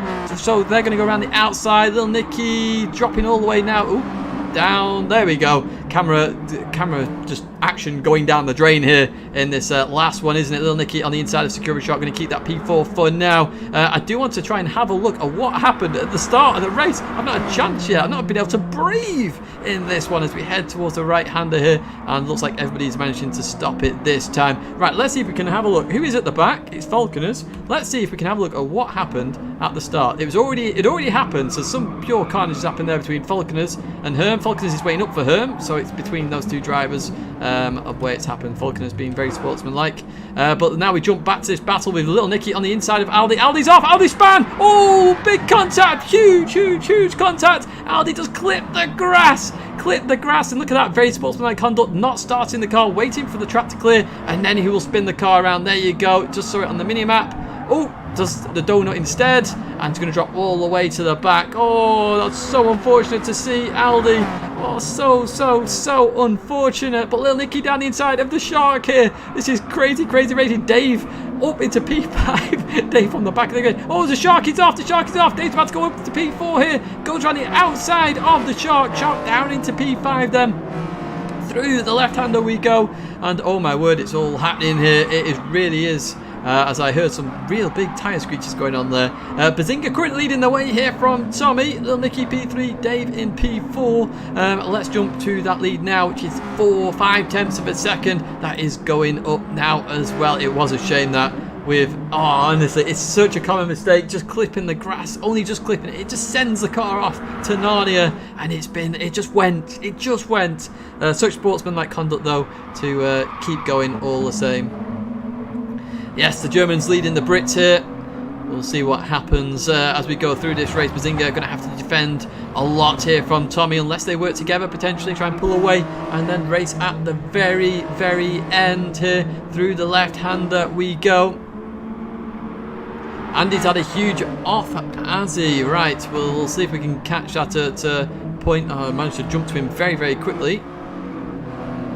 Where's that huge off? Oh yes, into the gravel, straight off the back. Thanks very much for that one, Murray. Pulls it back on. Landy gets a position there, and then they continue on racing. Right, leader Bazinga's gone off track there at the last corner. So got a shortcut penalty for his woes there. But Tommy into the lead. Bazinga into P2, so we know exactly what's happened there. Little Nicky P3 trying to fight off Dave here. Going to be very hard to do that. But Dave went a little bit deep there into turn 1. We follow the Germans though for now. Oh, somebody else has actually just had a huge off there. That's the Secura Shark gone off at turn 1 once again. Just losing more place. Magic's here up to P5. Shout out for Magic's here. Where did Magic's here start in all of this? Magic's here started. I can't work this out fast enough now. Can't work it out. Started further down the grid, I think, than where he started. Than where he is now, should I say. Let's jump to P1. P1 is still the fight between the Germans at the moment. Tommy and Bazinga heading towards the right-hander. This race has gone ridiculously fast, by the way. How are we on lap 5 already? I've hardly been able to breathe during all this, but even so, we're through. There we go. And look at Dave. Dave is looking to get past Little Nicky very quickly. Through the left we go with Tommy and Bazinga. Let's jump to Little Nicky, though. I think Dave's going to try and get this done very quickly here. Through the left we go. And then we're going to head towards the final corner here. Round we go. Happy days, jobs are good and onto the start finish straight. And then we continue on. Now there's a battle further back here. P7, Landy and Andy Reeves. There's Spider as well. You get free cardio. I do get free cardio. Good evening, Miro. You okay? And has there been some action at turn 1 then? It looked like there was action, but no, I was fooled by the mini-map there. So Little Nicky has dropped Dave a little bit here, so doing a good effort there. Dave with the fastest lap at the moment, 1:31.454. Not quite in the 30s just yet. Blake, you legend, thank you so much for that. Great show as always, super fun to watch. I'm glad to hear it. That's the whole goal of this as well. You can compete in it, or you can watch it, or you can do both, which you've done. And actually win a race as well. Congratulations on your win, Blake. It was absolutely superb to see. Good fastest lap there you got as well. And it's just come through my ear now. Thank you again, Blake. So we have Landy and Andy Reeves. This is the closest battle. And I'm just catching my breath a little bit here now, as it's the calm before the storm, I imagine, with that battle for P3 and P1. Through the right-hander we go here, and all is good. Let's jump to P1 then. Or nope, they're all fine. Little Nicky going full drift mode. Oh, Dave nearly losing the rear as well. These two are going to have a bit of a fight down the start-finish straight, aren't they? Through the left-hander and the right. Little Nicky doesn't run wide there, I don't think. We'll find out with the slowdown penalty. Dave's in the slipstream here now, though, as they head to cross the start-finish line. Dave's going to have the slipstream, and let's see what's going to happen. Dave looks, goes for it down the inside then into turn one. Looks like Little Nicky gave him just the position there, potentially. Wanted to push on towards P2. Bazinga's had an off there, I think. And Dave up into P3 for now. Little Nicky maybe wanted to use Dave to advance himself further up this grid. Let's see what happens between these two drivers. But Dave up into P3 at the moment. And let's go a bit further back to P5 Magic's here and the Sakura Shark. I think they're getting closer again as well. I know Magic's here overtook Shark because of Shark's turn one incidents. He's had a couple of them now. In fact, there we go. Magic's here's just had a bit of a problem in that left-hander. That's put the Shark really, really close. Two Magics here, an American versus Australian. Couldn't be further apart from each other in terms of the global presence. So they're going to have a lot of ping issues between them, but hopefully they can race clean and nice all the same. As they head towards the right-hander here, Shark's just pulled a gap straight off the bat there. Let's see if Shark makes that right-hander. He does indeed, so we won't concentrate on that. And Andy Reeves still just outside Landy's slipstream. I say that, I think he's going to get close now, because I think Landy just went a little bit too deep there into that left-hander. Indeed, he's just in that slipstream right about now. Through the left-hander, there you go. We are going to keep an eye out on that lead gap as well. Now, there is a battle further back. Let's just have a look at this lead gap. So, it's 2 seconds and 2.5 seconds. So, we'll see if Dave and Nicky do catch up. Now, there is a battle for P11 here. Herman Aldi. Aldi will be kicking himself at that one as well. Australian Sharks name is more, yeah, name a more iconic duo. That is true. So the slipstream time is 0. So you're looking at the gaps, you're looking for 0.750. Now, if that gap is underneath that, you're in the slipstream. If it's above it, you're not in the slipstream. We're about to look potentially at a move here between Aldi and Herm. Let's see if Aldi goes for that move down the inside. He's getting closer and closer and closer. Herm sort of in the middle of the circuit. Oh, I think there's a little bit of a tap there, maybe. Yep, there was indeed. I think Aldi is going to give that up. Yep, look at that. Good. This is what I mean with Aldi and Trevor Nick. Superb sportsmanlike conduct. Just a little tap into the braking zone. Realised what had happened. Just slowed up. Let turn go again and let the fight continue thereafter. Nobody really loses out. You lose a little bit out in terms of catching people, but good sportsmanship all the same. Right. Dave has dropped Little Nicky here, and he's catching Bazinga at a fair pace of knots. Through the left we go. Tommy's got the fastest lap here. I just spotted that one. 31.371. So Dave's not having it all his own way here. Tommy was on pole position. So he's looking to capitalise on that and get the race victory. Somebody sounded like they really, really messed up with their tyres then. But no. All is good there. Right, we've just had a spin. We've had a huge spin actually. I just caught that myself. It's Aldi. So Aldi's had an absolute huge spin here. Let's have a look at this on the replay. What's kicked off here then? So heading down towards that right-hander. Very difficult right-hander, as I've said throughout the evening. Let's see how Aldi handles this then. So in we go. Well too deep. And into the gravel. And then a good old spin to boot there. And getting back on. And yes, there we go. So huge old spin. Brits and chips, we do like fish and chips, that is for real. So heading up here, Little Nicky's catching up to Dave again here. In fact, it'll be kind of interesting to see fastest laps here in terms of lap times. So what is happening here? Best laps, Dave's had a cracker, but Tommy's had a quicker one. Last laps, Nicky was faster than Dave, who was faster than Bazinga. So all that gap is coming down between P2, P3 and P4. So we'll keep an eye on that because I'm pretty sure that's going to become a three-way fight for P2. As we see, Dave is purple. So looking to improve on that 131.3 of Tommy. Now, there is a... I thought I saw a fight, but it doesn't look like there is a fight. Is that P6, 7, 8, 9? No, I'm not too sure. Oh, there was a fight going on. There we go. So I thought I saw arrows, but they were so close together, I couldn't see them. So Jedi Jonah and Spider here. That iconic Reno Laguna livery is superb. It really is superb. Through to the left we go. I could check on the driver profile. I'm not 100%. Oh, Hunter, don't worry about it, mate. You had a superb race. Just forget about the mistake. You had a superb race other than that. It was really good to see. I do mention that on stream as well if you when you watch this back. So we continue on here. Jedi Jonah got a run on Spider here. Coming down very, very quickly.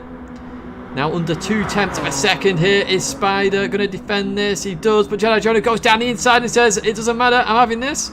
Oh, a little bit of contact. Does stop the car, lets Spider go, and Andy Rees capitalizes on that one and gets P9 from Jedi Jonah. Here we go then for the P2 fight. Bazinga and Dave, they have caught up to each other now. So here we go.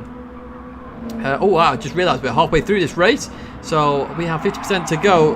The question is, who's going to get the win here? Dave's done a 1:31.1, which is the quickest lap of the race, as you can see in the left-hand side. But that's quicker by quite a margin, I think. 2/10 of a second. Falconers has gone off, so Maury helping me out with some of the commentary there as well. So through the left-hander we go. And Bazinga keeping his position so far. We'll see if there's any huge fight.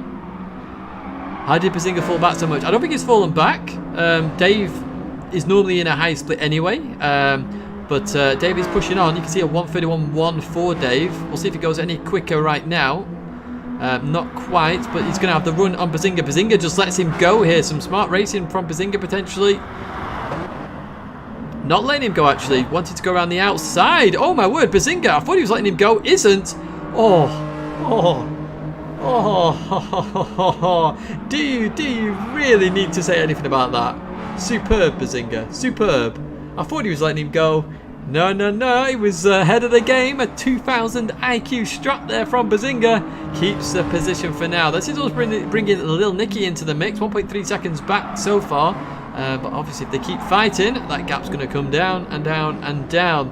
So many awesome liveries. The Air Italia one really suits the Fugu in my opinion. It does look good. And there are many liveries. That's why we have a livery competition, essentially. Reserved to first for Dave. Could happen.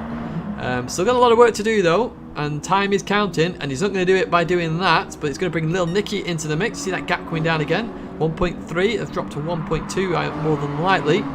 Now we do have a fight. Here we go. Andy Reeves, Jedi Jonah. Now we saw Andy Reeves capitalise on Jedi Jonah. In fact, somebody's gone missing here. Who's gone missing? Somebody's gone missing somewhere. Spider. Where's Spider gone in all of this? Spider's gone to Narnia in all of that. Not sure what's happened there. Well, that's true, Hansa. That is very true. But you can look at the positives. That's what I mean by that. Spider, he spun. Okay, so Maury says Spider spam. I missed that. Apologies for you folks. But we're watching a good fight here between Andy and Jedi Jonah. Through the left we go. Just clips the curb there. And Jedi Jonah just going to be in that slipstream now as they head towards the start-finish line. Wow, my throat is going now, folks. I'll see if it survives till the end. I might have a dodgy voice for the video tomorrow. Now, we've got a bit of a battle going on here still. Nicky is 1 second off Dave now, so that gap has come down considerably. Through the right-hander we go. So we've got a couple of battles we're going to keep an eye on here on the mini-map, which we will try and do our best for. As through the left-hander we go. And then we'll go into the braking zone. Dave gets it stopped. Bazinga's gone a little bit deep here. Oh my word, look how much speed Dave carried then. That was one of the best right-handers we've seen all night. Absolutely superb stuff there from Dave. I mean, my voice just went really high then as well for some reason. No idea why. Your dad, Bionic Cactus. He is indeed. He's in P5 at the moment. Bazinga going all sorts of sideways there. And that was one of the best right-handers I've seen.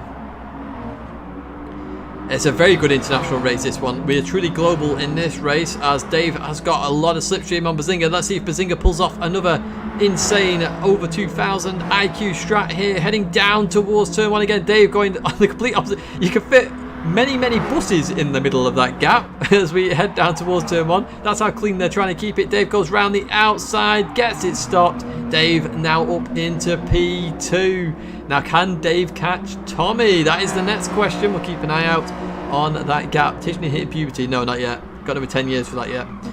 Through there we go. I'll start speaking deep like this.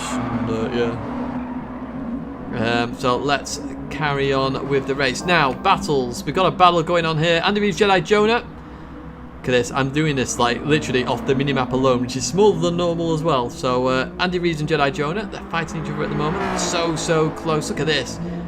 Extremely close there. Through there they go.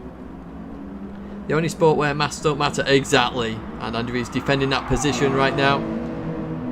Ooh, Jedi Jonah got that all sorts of wrong. Going to cost him himself quite a bit of time there. And just out of the slipstream.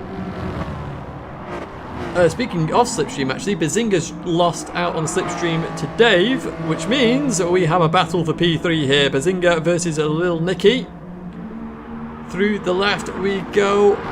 They keep it on the black stuff there and into the final corner. Oh, a little bit of lag there. Hopefully that's not too bad, and hopefully it's just my end and not everybody else's. Through we go. And we're about to start lap number 14. Let's see if my throat can survive this one.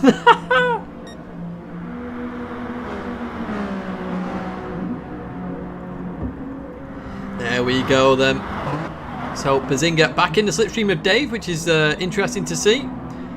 Dave just loses the rear end there, so Bazinga's going to be catching up to Dave again. How's that gap to Tommy? It's still increasing to Tommy, looking like he's going to take this victory at the moment. We do have 6.5 laps to go though, so we will see if that does continue. We've seen the mistakes from everybody tonight in terms of racing. You know, just getting it wrong when they're on their own. Mikey, Rapid, there's been a few of them tonight. Some big bottles in there, so we'll see what happens as we head towards the end of this race now and approach that 3/4 length mark. Huge mistake. We'll see if we can catch that. We're watching the battle between Andy Reeves and Jedi Jonah at the moment. Andy Reeves went a little bit deep there, manages to bring it back, and Jedi Jonah gets in this corner right this time. Got it wrong last time, very close to Andy Reeves this time. It does appear that Jedi Jonah is the quicker car of the two. We will see if he makes a move in towards that right-hander that is coming up shortly as we head down the hill now. And slipstream going to play a part here.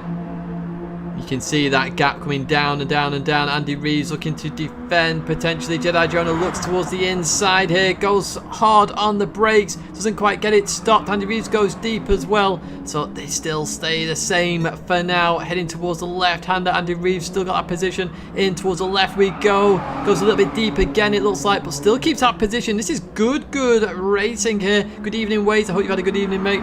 Through the left-hander we go. And then we continue on towards the final corner. And Andy Reeves keeping that position for now. Just Jedi Jonah's had a fantastic run out the last corner here. This is going to be a position game for Jedi Jonah. I'm sure of it here. As Andy Reeves goes towards the right now. And Jedi Jonah closing. Andy Reeves goes defensive. Jedi Jonah goes towards the right hand side. Going to look to try and go around the outside. Pull a Bazinga.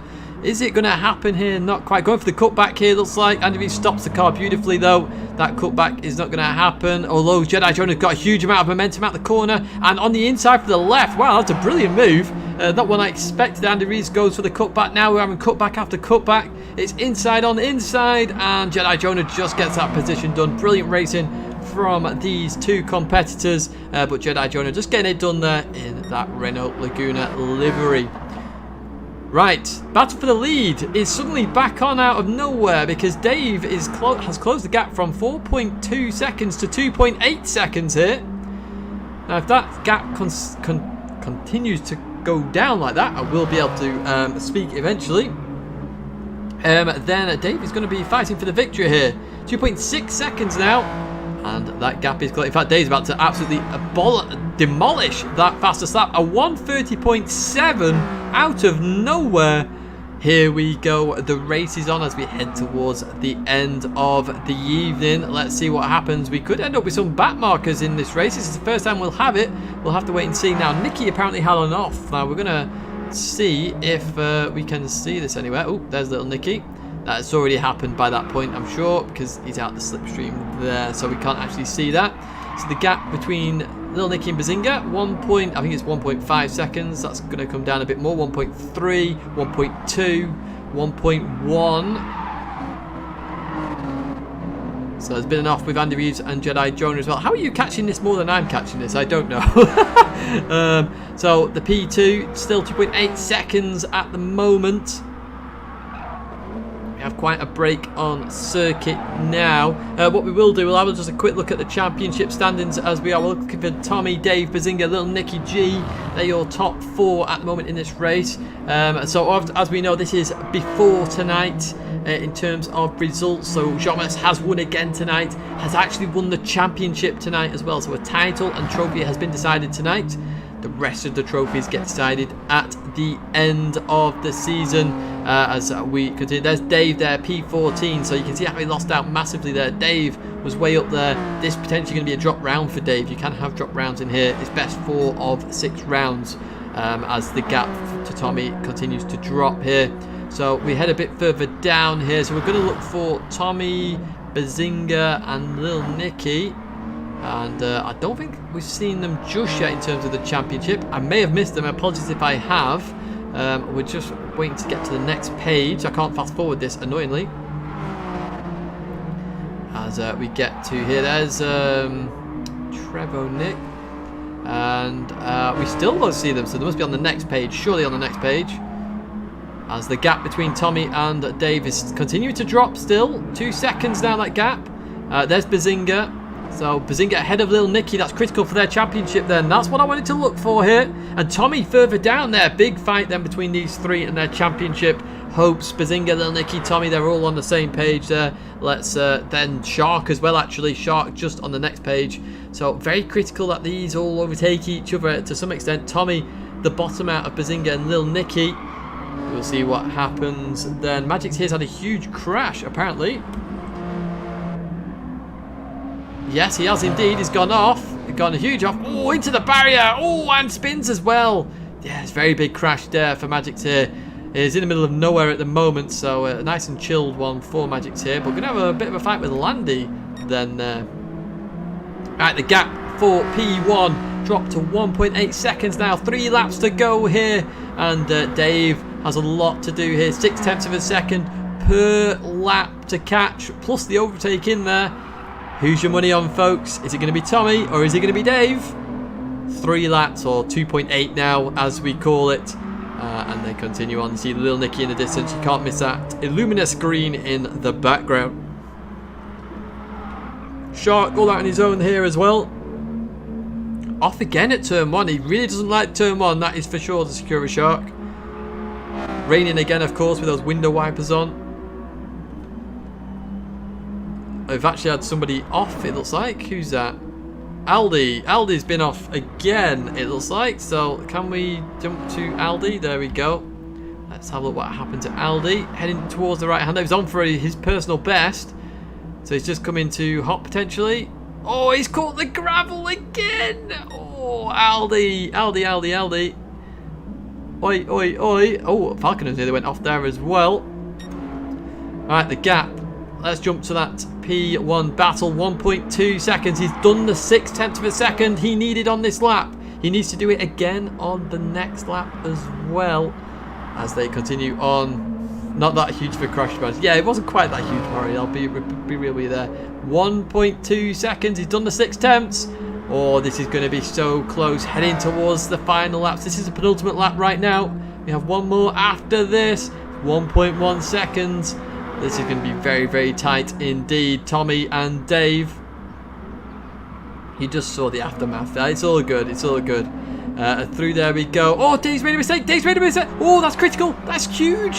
Huge, huge, huge, huge, huge. Tommy gets up to 1.4 again. So this is a push and a half. This is tense. This is a tense final few moments here in this race as they continue through the left-hander here. It's Dave versus Tommy. That gap staying at 1.4 at the moment. In towards the right-hander we go. Dave 1.5 tenths down on his PB at the moment. Let's have a look at those last laps actually.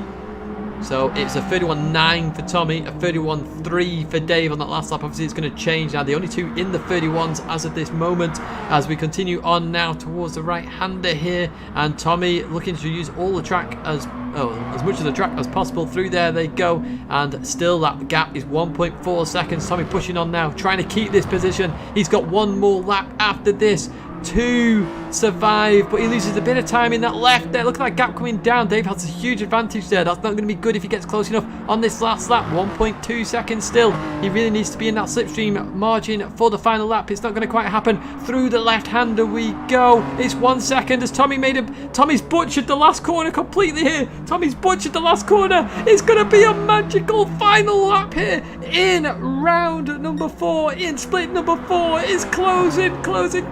It's under 0.4 of a second. In towards the braking zone for the final time here. Tommy goes defensive into the left-hander we go. Tommy goes a little bit deep actually with that defensive move. That gap's dropping now down. It'll be under 0.2 of a second. We're seeing how much of an advantage Dave has later on in the lap here at Sardinia B. In towards the left-hander we go. Oh, Tommy's off. Tommy's had a huge incident. Oh, Tommy's had a huge one. Oh, it's all over. It's stolen. It's stolen from us. But Tommy's now going to fight with Bazinga. Tommy's off unbelievably. Oh, let's have a look at this again. What actually happened here with Tommy? I just saw him go off into the barrier. So Dave's gone from reserve to first in this race. It's the first time we've seen it. In towards the braking zone. He forgot to brake. He missed his braking marker. That's what happened. Oh, I don't believe it. So they continue on all the same here. So now it's Tommy versus Bazinga. The pressure got to Tommy after all of that. Through the left-hander we go. And Dave has just, flawless race for Dave. Let's jump to Dave then, because Dave's about to cross the line here to win the split 4, round number 4 of Fugu FrenZy. As we see Tommy in the distance getting all sorts of sideways. Let's see what's going to happen here. That gap potentially closing. No, it's not. It's going to be Tommy from Bazinga. Bazinga actually gets the slowdown penalty there as well. Lil Nicky in P4 goes for a dramatic finish there, as does the Secura Shark in P number 5. P6 then for Magic's here, had a big off earlier on, hit the barrier, but it's going to come across the line then in that P6, goes for the full drift, nearly pitted himself there. That would have been quite hilarious, wouldn't it? P7 then for Landy, into the barrier Landy goes. P8 for Jedi Jonah there. P9 for Andy Reeves, I'm sure he'll be happy with that one. And then we jump to P10 then for Herm. Just comes around the last corner. Heading towards the line then is Herm. Great job from Herm. P11 then for Spider. We then have P12 for Falconers. These guys are a bit further back here. Had an entire lap to do. Yep, Falconers and Aldi, they're still here. I'm going to watch them just finish off here. So the New Zealander, the Kiwi versus the Brit. As Aldi goes off there at the end. Going to have a slowdown as well to boot. But your final two finishes here in Fugu FrenZy round number 4, split number 4, is Falconers and Aldi there for you. What a fantastic race again, where it died down a little bit in the middle, but then came back strong at the end. Wow, what a finish. I can't believe Tommy missed his braking zone. I can't believe it. What a time to do that there. Let's just save the replay. Let's have a look at those provisional results then. Bearing in mind all penalties. Oh, we just missed Dave there. So Dave is your winner from Tommy, Bazinga, Lil Nicky, Secura Shark, Magic Tier, Landy, Jedi Jonah, Andy Reeves, Herm, Spider, Falconers and Aldi. They are your final finishers. Dave was the reserve tour winner, so from last to first. That's the first time we've had that, I believe, in any community championship. So great job there from, minus the reverse grids, obviously, mini madness, but I mean like properly in this one. But another fantastic race. We've had 4 stunning races tonight, folks. I really do hope you've enjoyed it. But my voice is going now. So do tune in to more Fugu FrenZy. The next round is... let me just give you a brief idea when the next round is. It should be in my calendar, really, shouldn't it? It is the 17th of October. So not too far or too long to wait. Ched, you legend. Thank you so much for that donation. Thanks, Tidge and Racers. Awesome entertainment. I'm glad you've all enjoyed it. I'm now going to disappear for the evening. As I say, I hope you've enjoyed it. I hope you've had a fantastic evening. Stay safe, and I'll see you again in another video or live stream very soon.